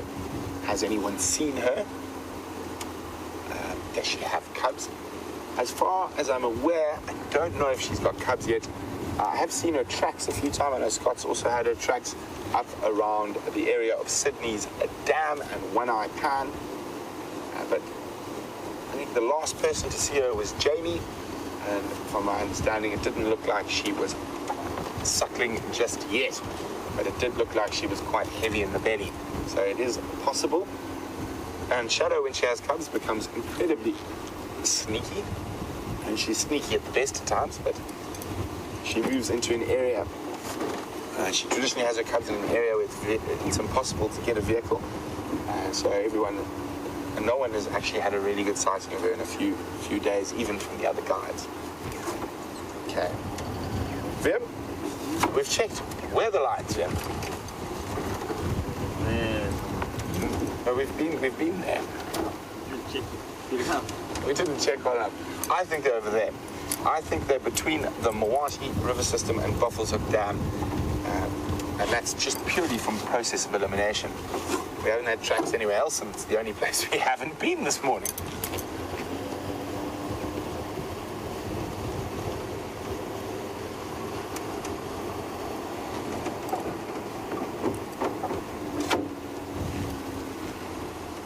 So, good morning, Dr. Mac. Dr. Mac is wondering if a carpi or bongo are possible to find here. Dr. Mac, I wish. Bongo and a carpi are rainforest species. A carpi is a very specialized rainforest species. It's the only relative to the giraffe, and it lives between the River Cross and the River Congo, right in the center of the Congo Basin, in one of the most impenetrable forests in the world. There's no easy access to get to where the okapi live. It lives in the same area as the bonobo and the Congo peacock, also very difficult animals to see in the wild. Bongo is a lot more widely spread from the Aberdares mountain range in Kenya all the way through to the west, but again, still very much a forest species. And this is the largest of the sort of true Traphalagids or Traphalagus species. An eland is also a Traphalagiid, but it's a Taurotragus, not a Traphalagus.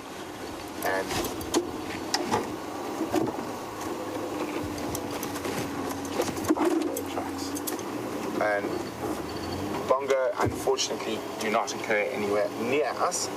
The closest bongo to us is probably living in the Democratic Republic of Congo, maybe northern Angola.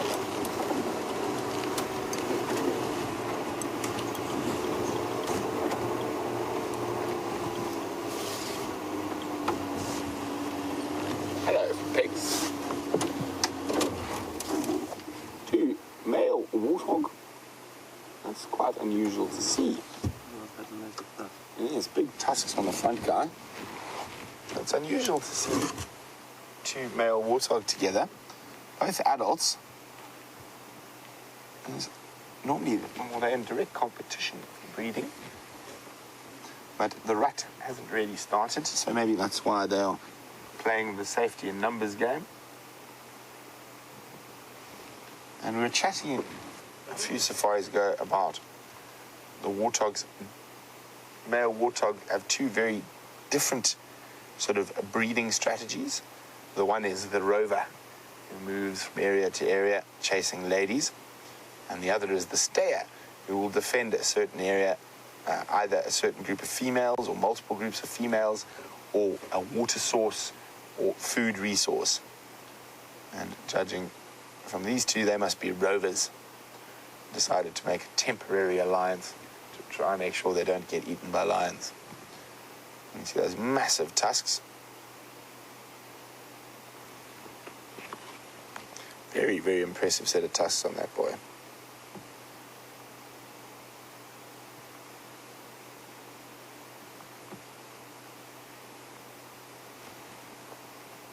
Yes, and the oxpeckers have found them as well. Now, I'm going to show you a picture here quickly of a warthog skull. And those big, massive tusks on top are actually not the ones that they do a lot of damage with.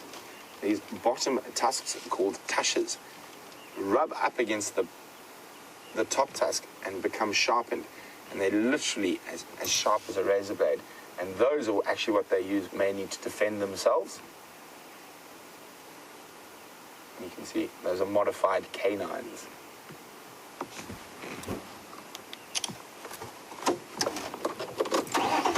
So we'll let the bachelor boys carry on moving through into the bush, and I'm hoping to see at least one lion track on this sunrise safari.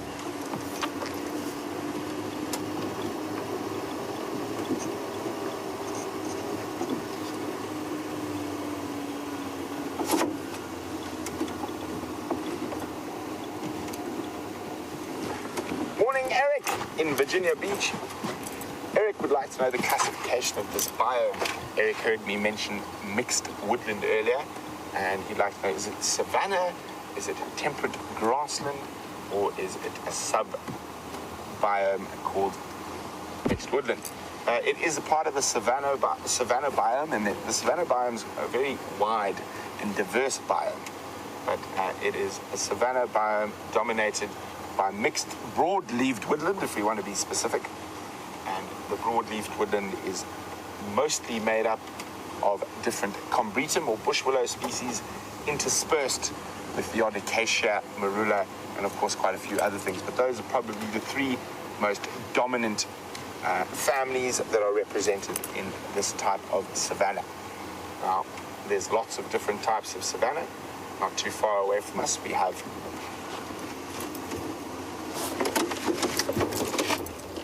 now, when you see small breeding herds of buffalo or female buffaloes in little groups like this, it means they have generally had a tough night and they've been harassed by Africa's largest cat during the evening.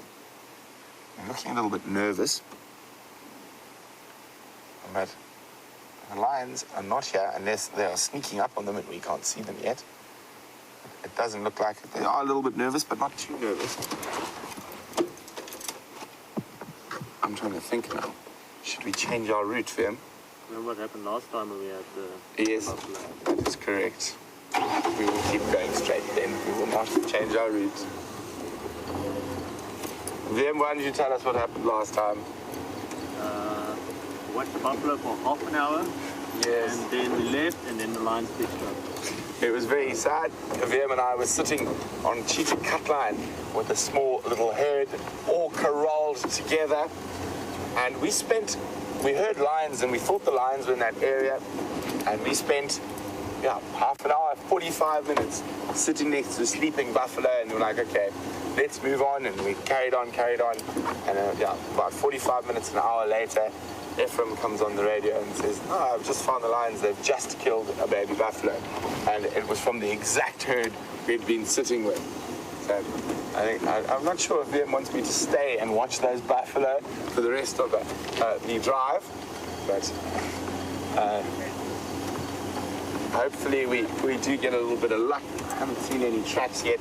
But let's see how Master Henry is going on Shanks pony. We are not in a good area here. We've come across where the lions were yesterday, and they've relieved themselves liberally all around this area. It smells like the bowels of Satan himself. This is exactly where the lion pride was last night. And what is interesting, so we've done kind of a loop. I don't want to show you any more of that. It's absolutely foul. Basically, quarantine clearings are up off to the right-hand side there, or to your left-hand side, my right. And they went onto the clearings during the night, turned around, came back down, and the road where the Wahlberg's nest is just over there, and this is where they were lying earlier in the day. So they knocked about here for a substantial period yesterday evening, and then they walked back away. Now, we didn't come here to see they were here because we knew they wouldn't be here. What we came along here for was we found some leopard tracks coming out here, probably from Karula yesterday when she was walking about here. So we just thought we'd follow them up towards the camp. We're nowhere near where she could have a den site, if she still has a den site. So we just thought we'd follow the tracks and see what we could find. Haven't come up with anything at this stage, though. But the stink of these lion dungs, as it were, is just quite unspeakable. Right. Ooh, that one definitely had a problem. Don't you think? Yeah. Definitely had a bit of an issue. Probably has maybe caught it from Andrew. He, of course, had that problem the other day. Probably. Could have caught it from Andrew. Right. On we go. Sorry about that, I just couldn't resist it.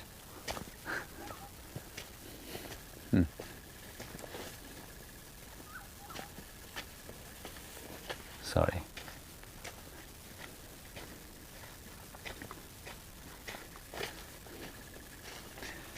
Now, Genevieve, you're in New York and you want to know about whether animals have developed resistance to parasites, wasps and flies. The history of evolution apparently is far more a story of disease and parasite resistance, the kind of red queen race between parasites and their hosts, than it is the story that we all know of, kind of a gentle progression or change over time in order to adapt to an environment. A major part of any environment is the existence of parasites in an area. Now, we were talking about ticks and we were talking about ants. Ants, of course, are very seldom parasitic, in fact, if ever, I don't think, but certainly ticks are parasites. And they deliver disease. They in turn deliver parasitoids into other animals. And those animals will have developed the resistance or the ability to try and resist the parasites that they, or inject. In terms of wasps and things like that, parasitic wasp, I guess, could be considered something like a spider hunting wasp or a caterpillar hunting wasp or mud wasp, which will catch something, paralyze it, lay its eggs within the body of that animal, and then put them in a mud cocoon or something like that, or in a hole in the case of a parasitic spider hunting wasp. Now, what's interesting about that, as we walk along here, just looking for tracks and listening to the oxpeckers, getting quite close to the Djuma Dam pan, where there may or may not be some beefaloes about.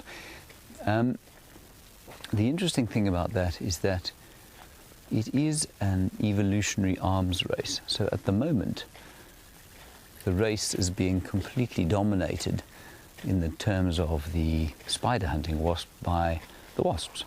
But because they're not having enough of an effect on the population to make spiders disappear, there's obviously some kind of balance, which means the spiders, despite the fact that we can't see what's going on, definitely will have some form of resistance, even if it's something as simple as being difficult to find for the spiders. As soon as the balance shifts, and as soon as perhaps the wasps become totally dominant over the spiders, well then of course the wasp numbers must drop, and they have to invent another strategy or die out as a species entirely. So it's not a simple thing to talk about, especially not when we're on the bushwalk. But that's the basic idea, Genevieve. I hope that kind of answers your question.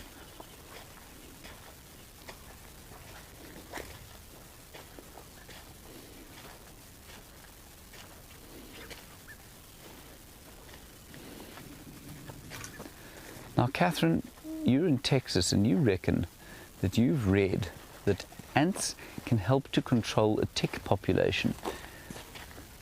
I don't know of any particularly tick-hungry ants. I know that ants are often voracious predators. We're going to go up onto the dam wall and then we can look down the drainage and just see if we can't spot something there. I don't know if they're particularly voracious predators of ticks out here. I don't think that they are. I don't know of any, but there are hundreds of species of ants out here. Some of them may well specialize in eating ticks. I'm not sure what their effects on our tick population would be, though. But that's an interesting question. Thank you.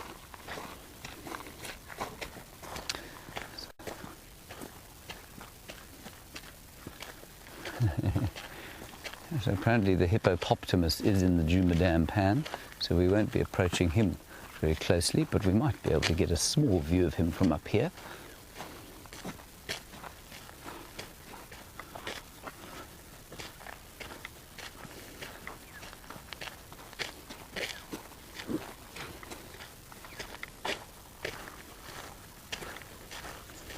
Ah.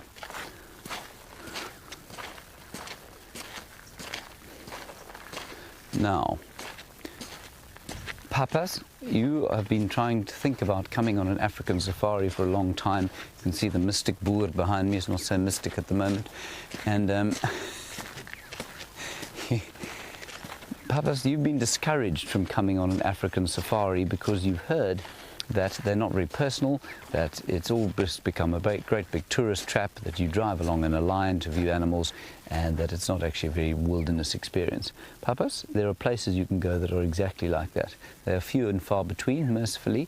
There are hundreds, literally, of lodges around here around the Timbavati, the Manyeleti north of us, into East Africa, Botswana, Mozambique, Namibia, where you will have a pristine, private, beautiful experience out here, where you will not see another vehicle, where you will not see another person. You can go on a walking safari just like we're doing now and have this intimate wilderness experience that we're enjoying. Please don't be discouraged by the thought that everywhere you go is going to be filled with zebra-striped minibuses where you'll have to share a sighting with 50 other cars. There are lots and lots and lots of places where that is not the case. So, papas, if you come out here, we might also be lucky enough to see a blue waxbill. You see them there, Brian? They're just knocking about on the floor underneath that tree there. We so seldom see them nicely on camera. And we often get requests for them, but we so seldom see them nicely on camera.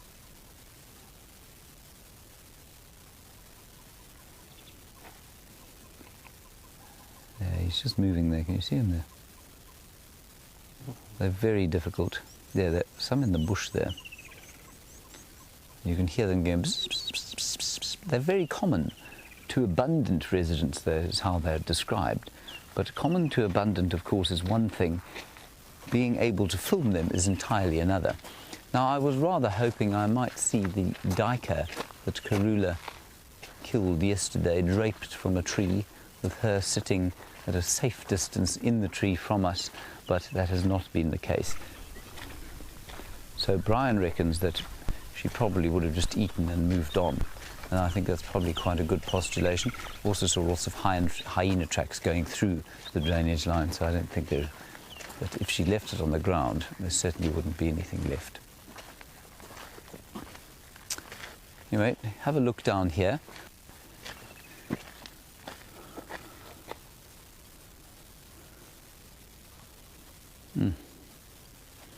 If we come over here, Brian, you might be able to get the blue waxbills here. Now, Martin Machick, you are asking a query that is often forefront of many minds. If you just look around here, you might get them, Brian. I know they're flying all over the place. While Bryan is trying his level best to get a picture of these very darty finches, there's one on the ground. Martin, you want to know about snakes and what is the most dangerous snake we get here, A, and B, how many do we get? Martin, we get lots of species of snakes. I'd say probably around 25 to 30 species of snake in this area, if you were to count everything that was possibly seen. In terms of the most dangerous, well, again, I know I say this, I bang on about it a lot, but until I stop hearing people refer to animals as dangerous, I will keep doing it. No snake is inherently dangerous.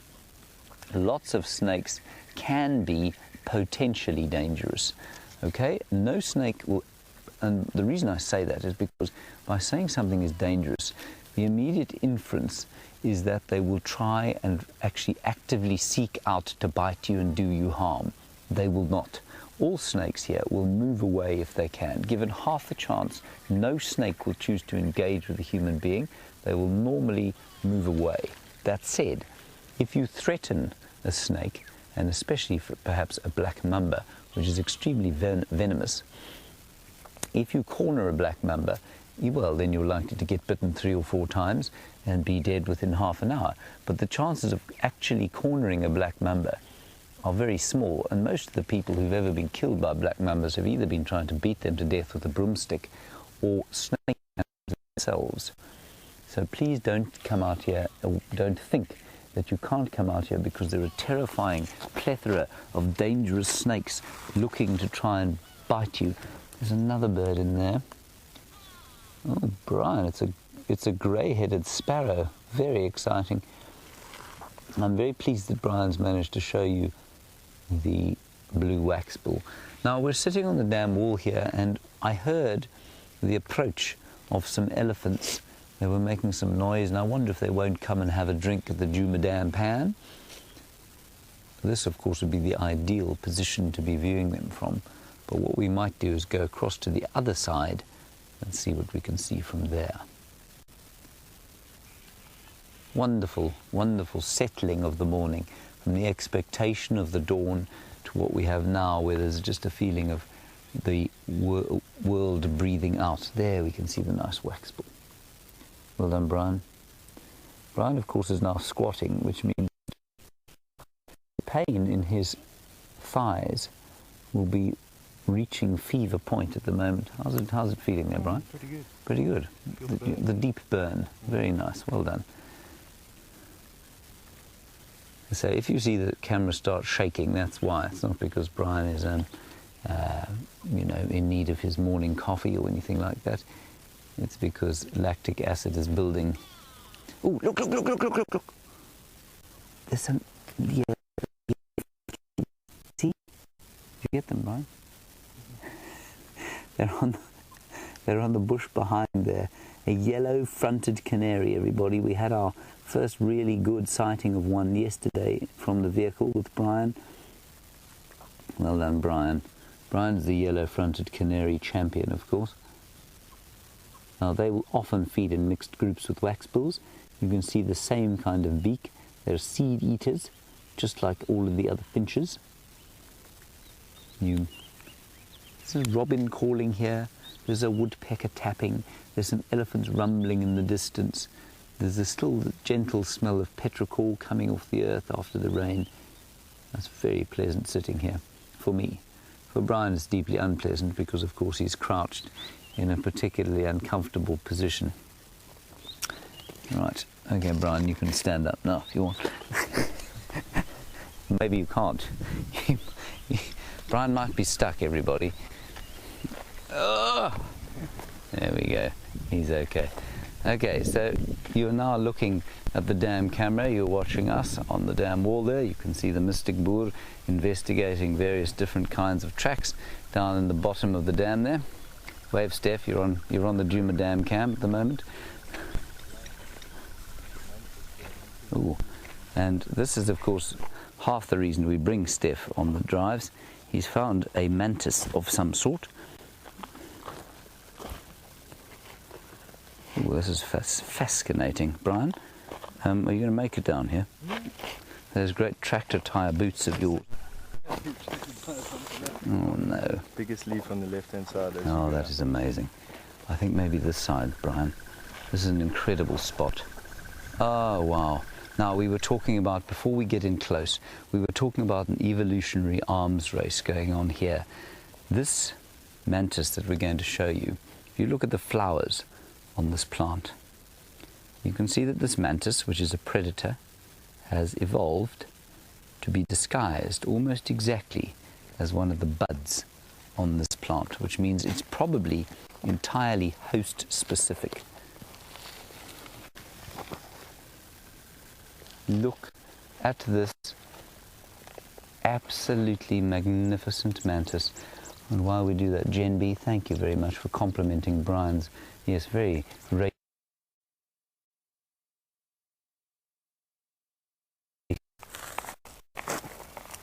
oh my goodness. Sorry you lost us briefly there. Look at that thing. Isn't that incredible? Perfectly camouflaged, and it would normally sit, I imagine, just next to the bud of the flower, and then when some insect came along to try and pollinate the flower, attracted by the beautiful yellow colours of these subtle yellow flowers, so the mantis will then leap upon it and devour it.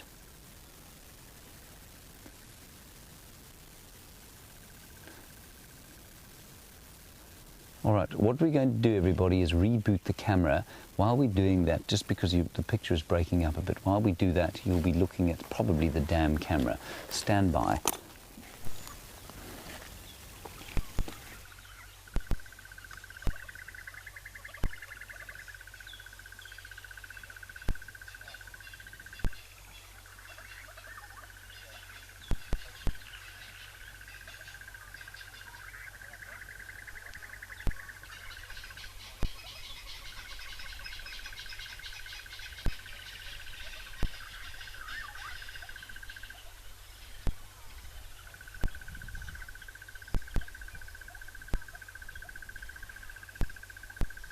Is a pioneer. Do you know what it is?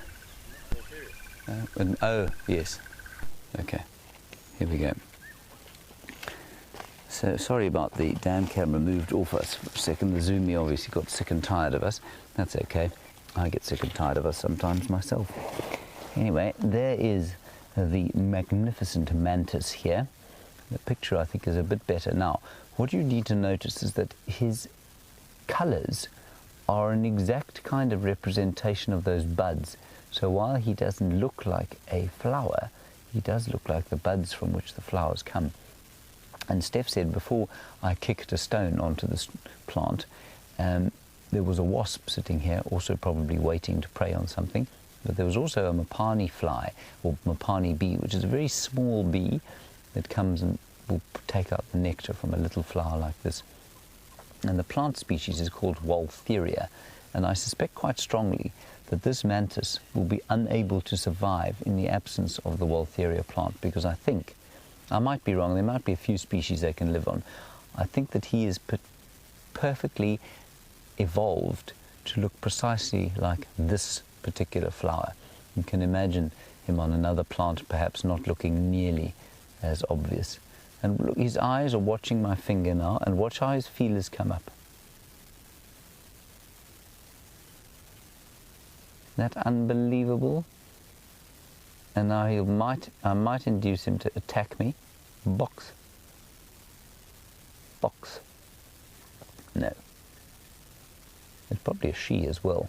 Might be a she or a he. Mantises, of course, devour their husbands. She looks like a bit of a Jezebel to me. And of course, like I say, it's not easy for him to maintain these positions because there's the wasp. No, don't worry about the wasp, Bryan. The wasp is going to be a new level even from the red, yellow-fronted canary, I mean. Isn't that amazing?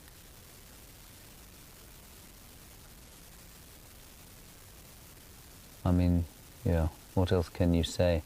So, a mantis, of course, is a predator, like I say. They will be waiting for the mopani bees to come along. It'll grab them with those spiked front legs there, stick them in her mouth, devour them, and then sit beautifully huddled along here. And just before we go across to Brent, what I want to show you is just some silky build-up there on the surface of the leaf there, Bryan. And I wonder if that isn't the beginnings of an ootheca or an egg sac that a mantis like this might make. Okay, let's go across to Brent, see what he's got to tell you about. We'll move around this general area and catch up with you just now.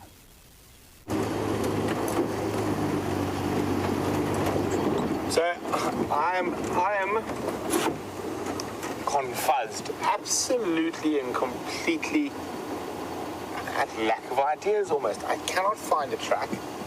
I've driven around and around and around, and I do not know where the big cats are gone. I really hate to admit that.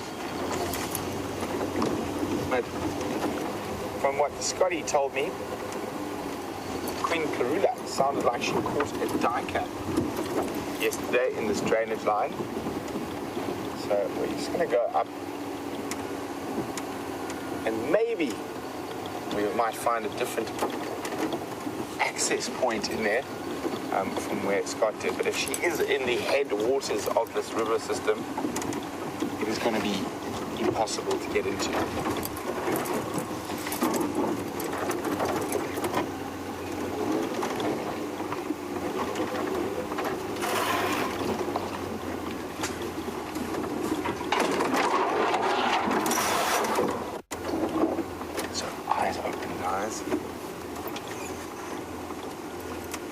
What we're also going to be looking for if there are any hyenas laying about, so she's hoisted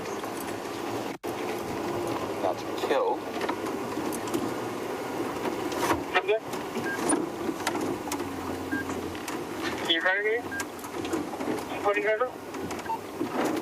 So while we try to sneak into this river system, James has gotten that.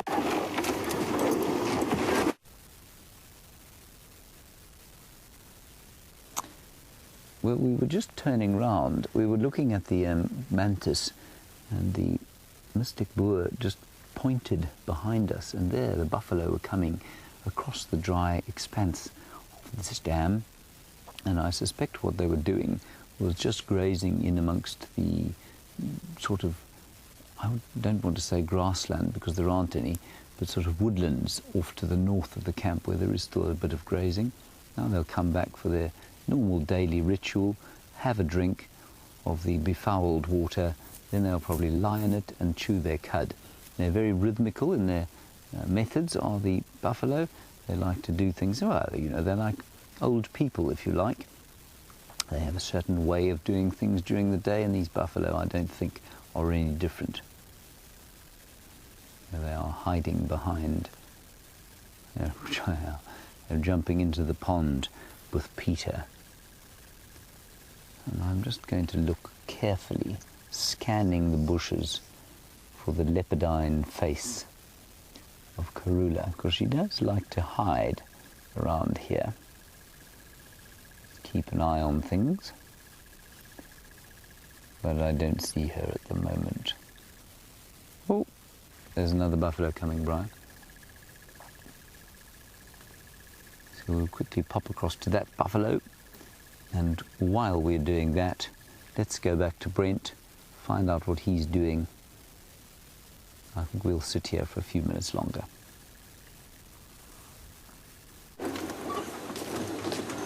What we're doing is we're checking every tree that we can actually see from this area.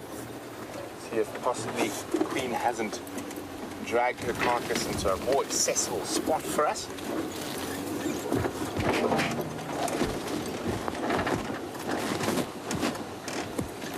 Getting towards the end of where we're going to be able to traverse this river system.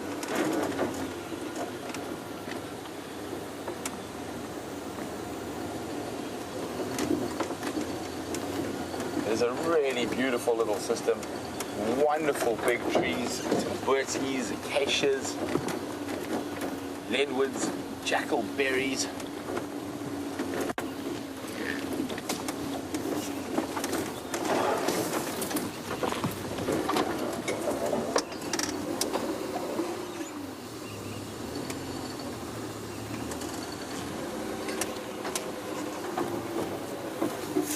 Hi, Trudy.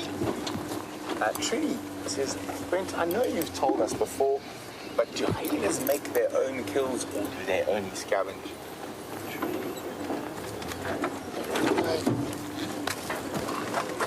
Well, Trudy, it all depends. If they are able to scavenge and not make a kill and steal it with very little effort, they will definitely take that as first prize. But in a lot of circumstances, hyenas do a lot of their own hunting, and they're very good at it. In quite a few areas, they actually have a better success rate than lion or leopard.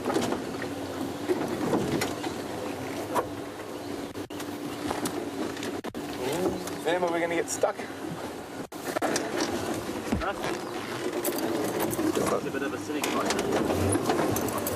I sort of knew we were going to have a position there. Angle was incorrect. Need to go further straight. We just don't want to have all four tires off the ground.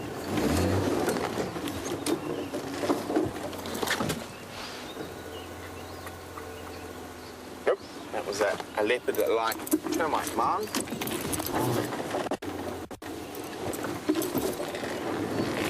There we go. Got the angle right that side.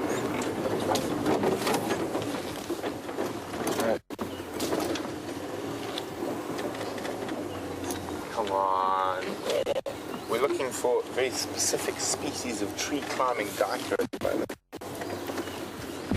And I think, alas, this is where it ends for us.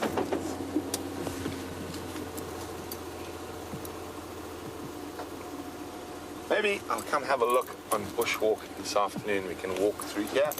That's the awesome thing about bushwalk. We're able to get places that a car can't.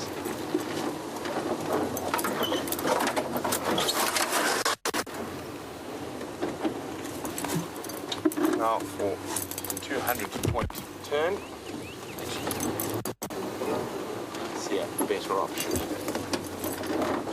What time? Look.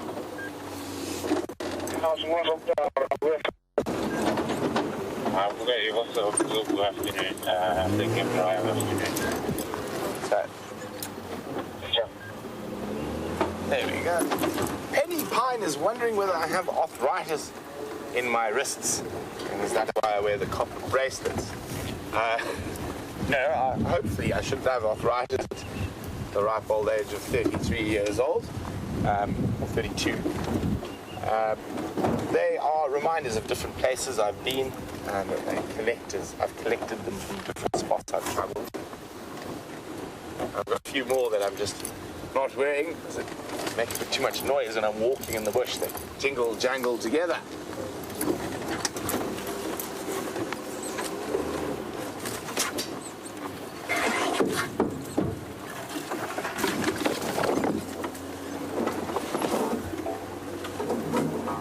Where has the queen bee gone? Definitely coming to have a look on foot on the sunset safari. Maybe starting from the top and walking through.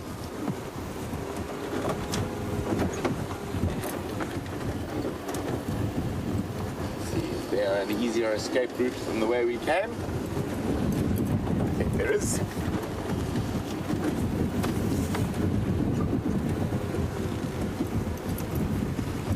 Voila!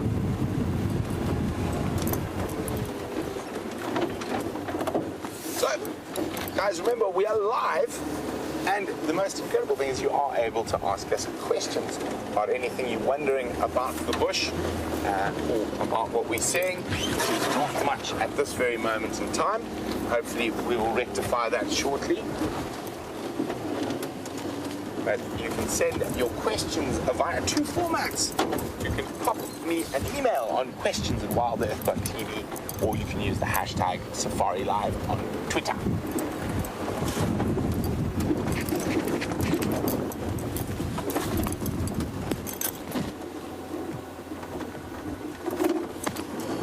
Quite a few sets of hyena tracks.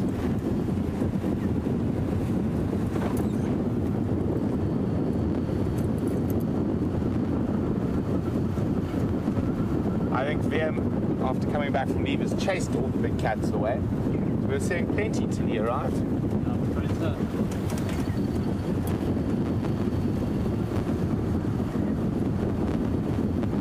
Well, let's go see if we can find some bear-like creatures.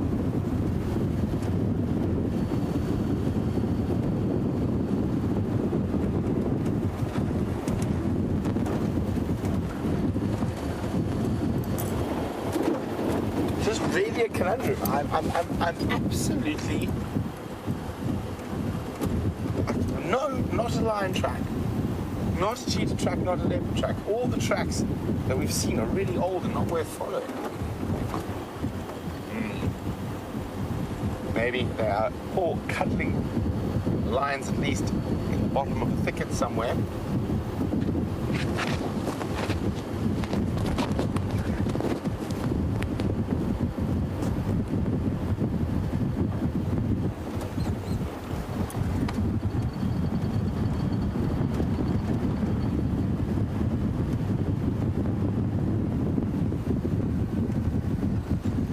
Monkey man, sometimes known as a joey in Australia.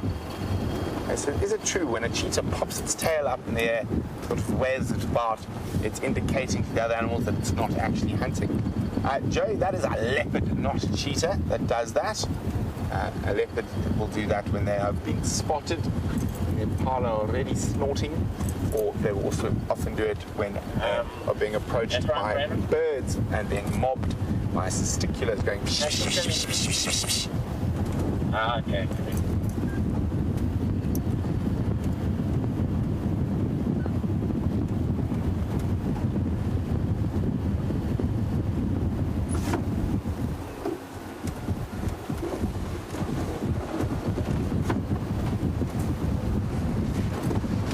As we are still on the prowl. On the prowl is still prowling for questions, and all not prowling for questions, prowling for answers. On the prowl, would like to know, why do baby cheetahs look grey when they are young? Well, on the prowl, it's actually sort of almost silver if you talk about it, if you look at it carefully. And it's so they camouflage in with long grass easily. They sort of match the dry grass that they might be hiding underneath. So it's a form of camouflage that is to aid them in surviving and not being spotted by other predators such as lion, leopard, and hyena.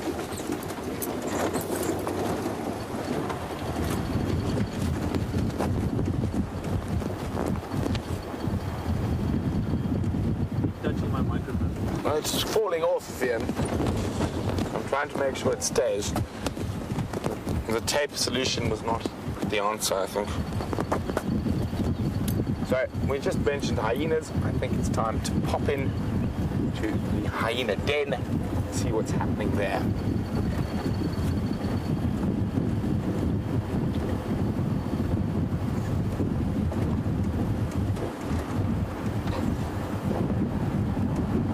Aha!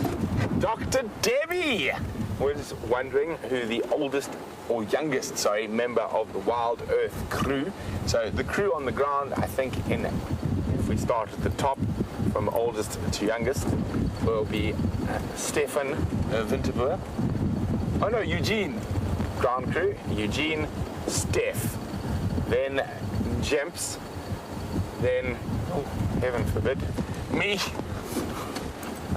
After me, it's Scott.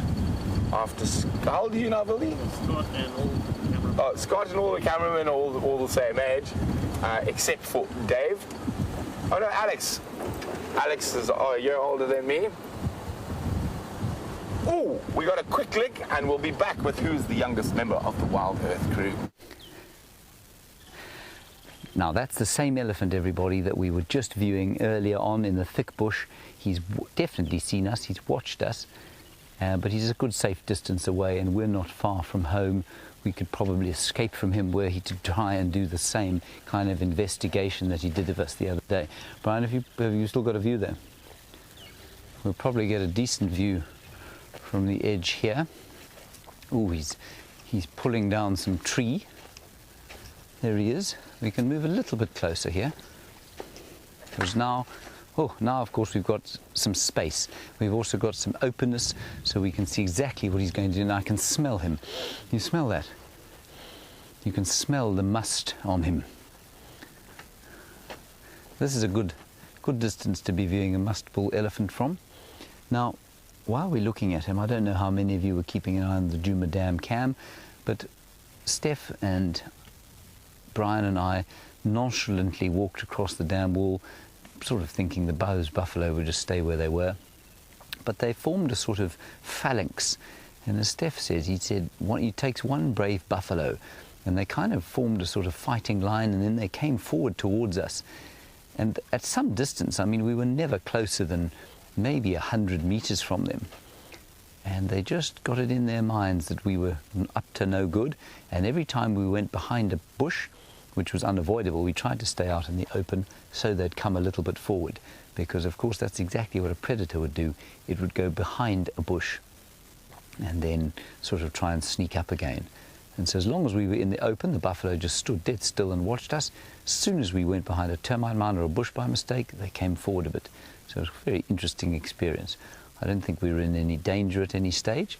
We would have been if we just stayed around there, but we made it very clear that we were leaving. And so they didn't seem to worry too much, and they've wandered off down twin dams.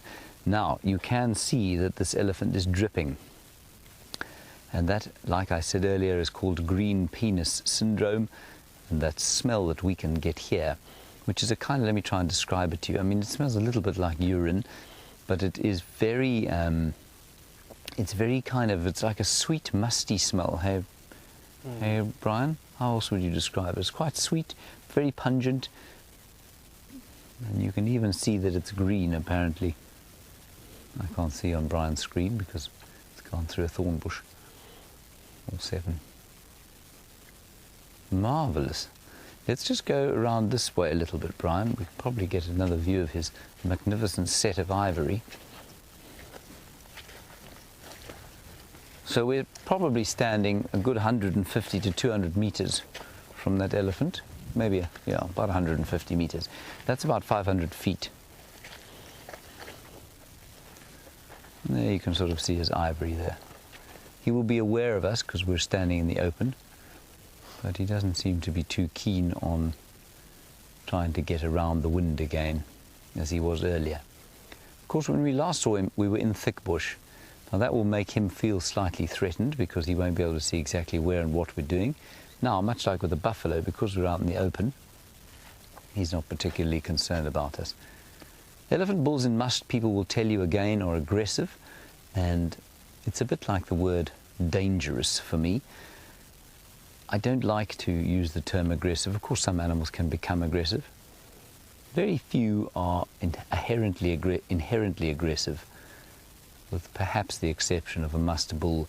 He will tend to look for a fight sometimes, as opposed to try and avoid a fight at all costs, which is what most of the animals do out here. And it's just because there's testosterone coursing through his body right now. And testosterone, as we all know, creates aggression. Excuse me, a bit of a frog in my throat. You can see his ivory sticking out there behind the tree. Wonderful shot there. I'm glad we got to spend a bit of time with this fellow, I must say. We got a very small view of him earlier on.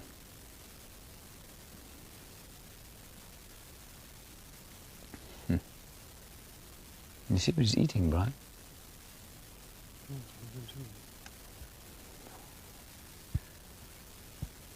Gee whiz.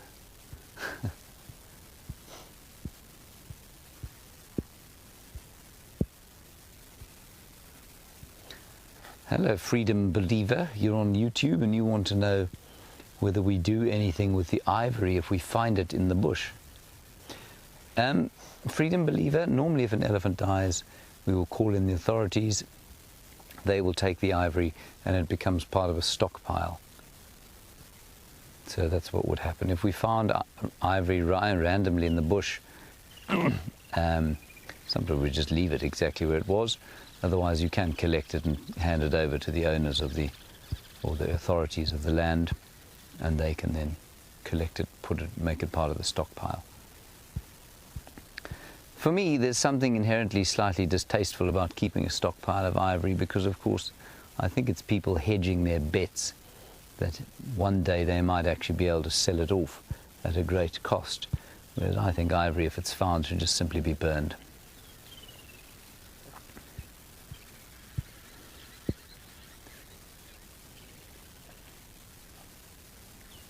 What a wonderful view.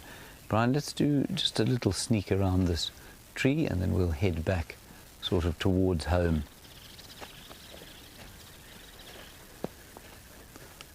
While we reposition here, let's go across to Brent, find out what he's doing. I'm just going to try and get one more view here because he is picking branches out of the tree. Watch here, watch here, watch here.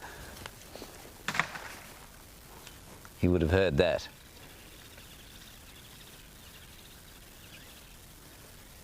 That's a silver cluster leaf taking a horrible beating there.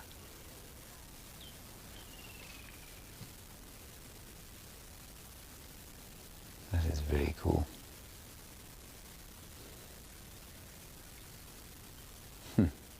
Okay, let's go across to Brent, see what he's got to tell you. We'll probably spend the next few minutes right here.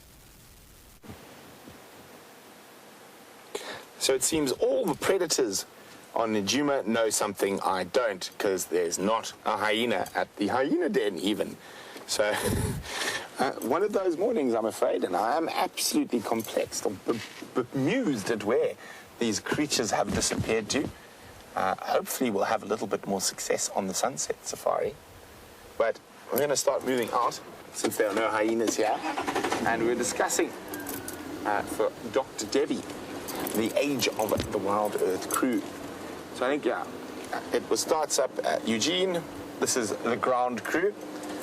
Eugene, and then Stef, then James, then Alex, then me.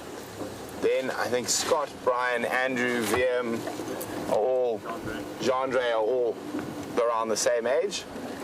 And turning 30 this year. You guys are catching up now, VRP. And then I think Nicola is 26. Yeah, Nicola, Nix, Jamie, Kirsty are all about the same age, and Louise and Jerry, I think, is the next down. And then David, who's just joined us, is a proper puppy at 24. And then at the bottom of the food chain, the lowest of the low, the baby of the babies, who happens to be with us today on the back of Rusty, and Wium is preparing to embarrass her immensely. She is already blushing and hiding. We have, at the award-winning 21 years old, LeeAnn. Smile, LeeAnn. Oh, look at the blush coming through. And also, one of the newest members, Dave and LeeAnn, who recently joined us. LeeAnn's cheeks are still red. Shame. Should we put her on camera one more time? Nah, shame. We'll leave her be for now.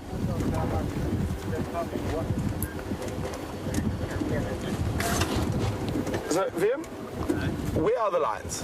Where did you chase them to? Well, we can't find any predatory mammals. We can find you a predatory bird.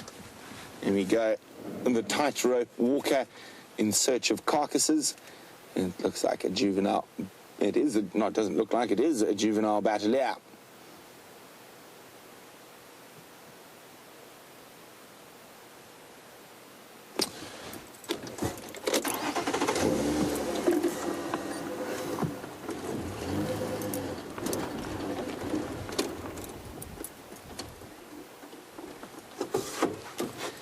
So, it's not often, I have to admit, defeat to the big cat. So I'm a little bit embarrassed this morning. I apologize. We couldn't find any.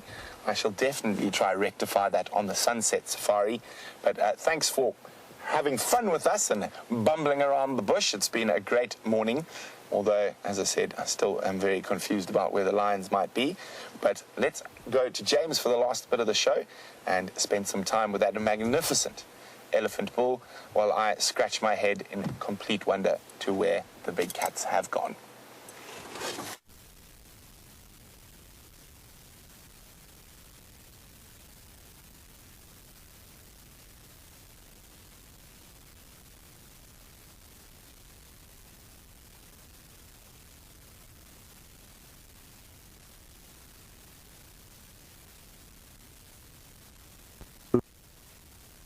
Sound. Now I've got full sound.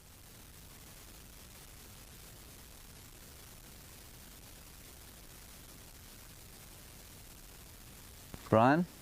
I've got power. Yeah, do you have power? I've got power. Not sure what happened there. Right, everyone. Great panic stations. This close to him. We're not actually that close to him. It's called a compressed shot, so it looks like. Actually, I'm a good 150. Now, I was saying one of the great pleasures of living out here for me is the kind of peaceful atmosphere that you can derive from just sitting, just being. And when there happens to be an animal like this sitting so close to you, just getting on with his life as we are getting on with our lives, that feeling and sense of peace is just that much amplified. So I can hear a bird calling some crested barbets. The wind blowing, I nearly said through my hair, over my face. Anymore. It's just a wonderful way to spend a bit of time absorbing the peace of the earth and the wilderness. Thank you everybody for all of your questions and comments throughout our walk today. I had a great time. I hope you did too. Big thanks to Brent, of course, and he's with Wium. Thank you, Bryan, for your efforts. I hope your thighs recover. And to the mystic Boer, Stefan, of course. And a big thanks to the final control of Nikki and Kirsty. We will see you later on today at 4 o'clock this afternoon. Stay safe and happy wherever you are. Bye-bye.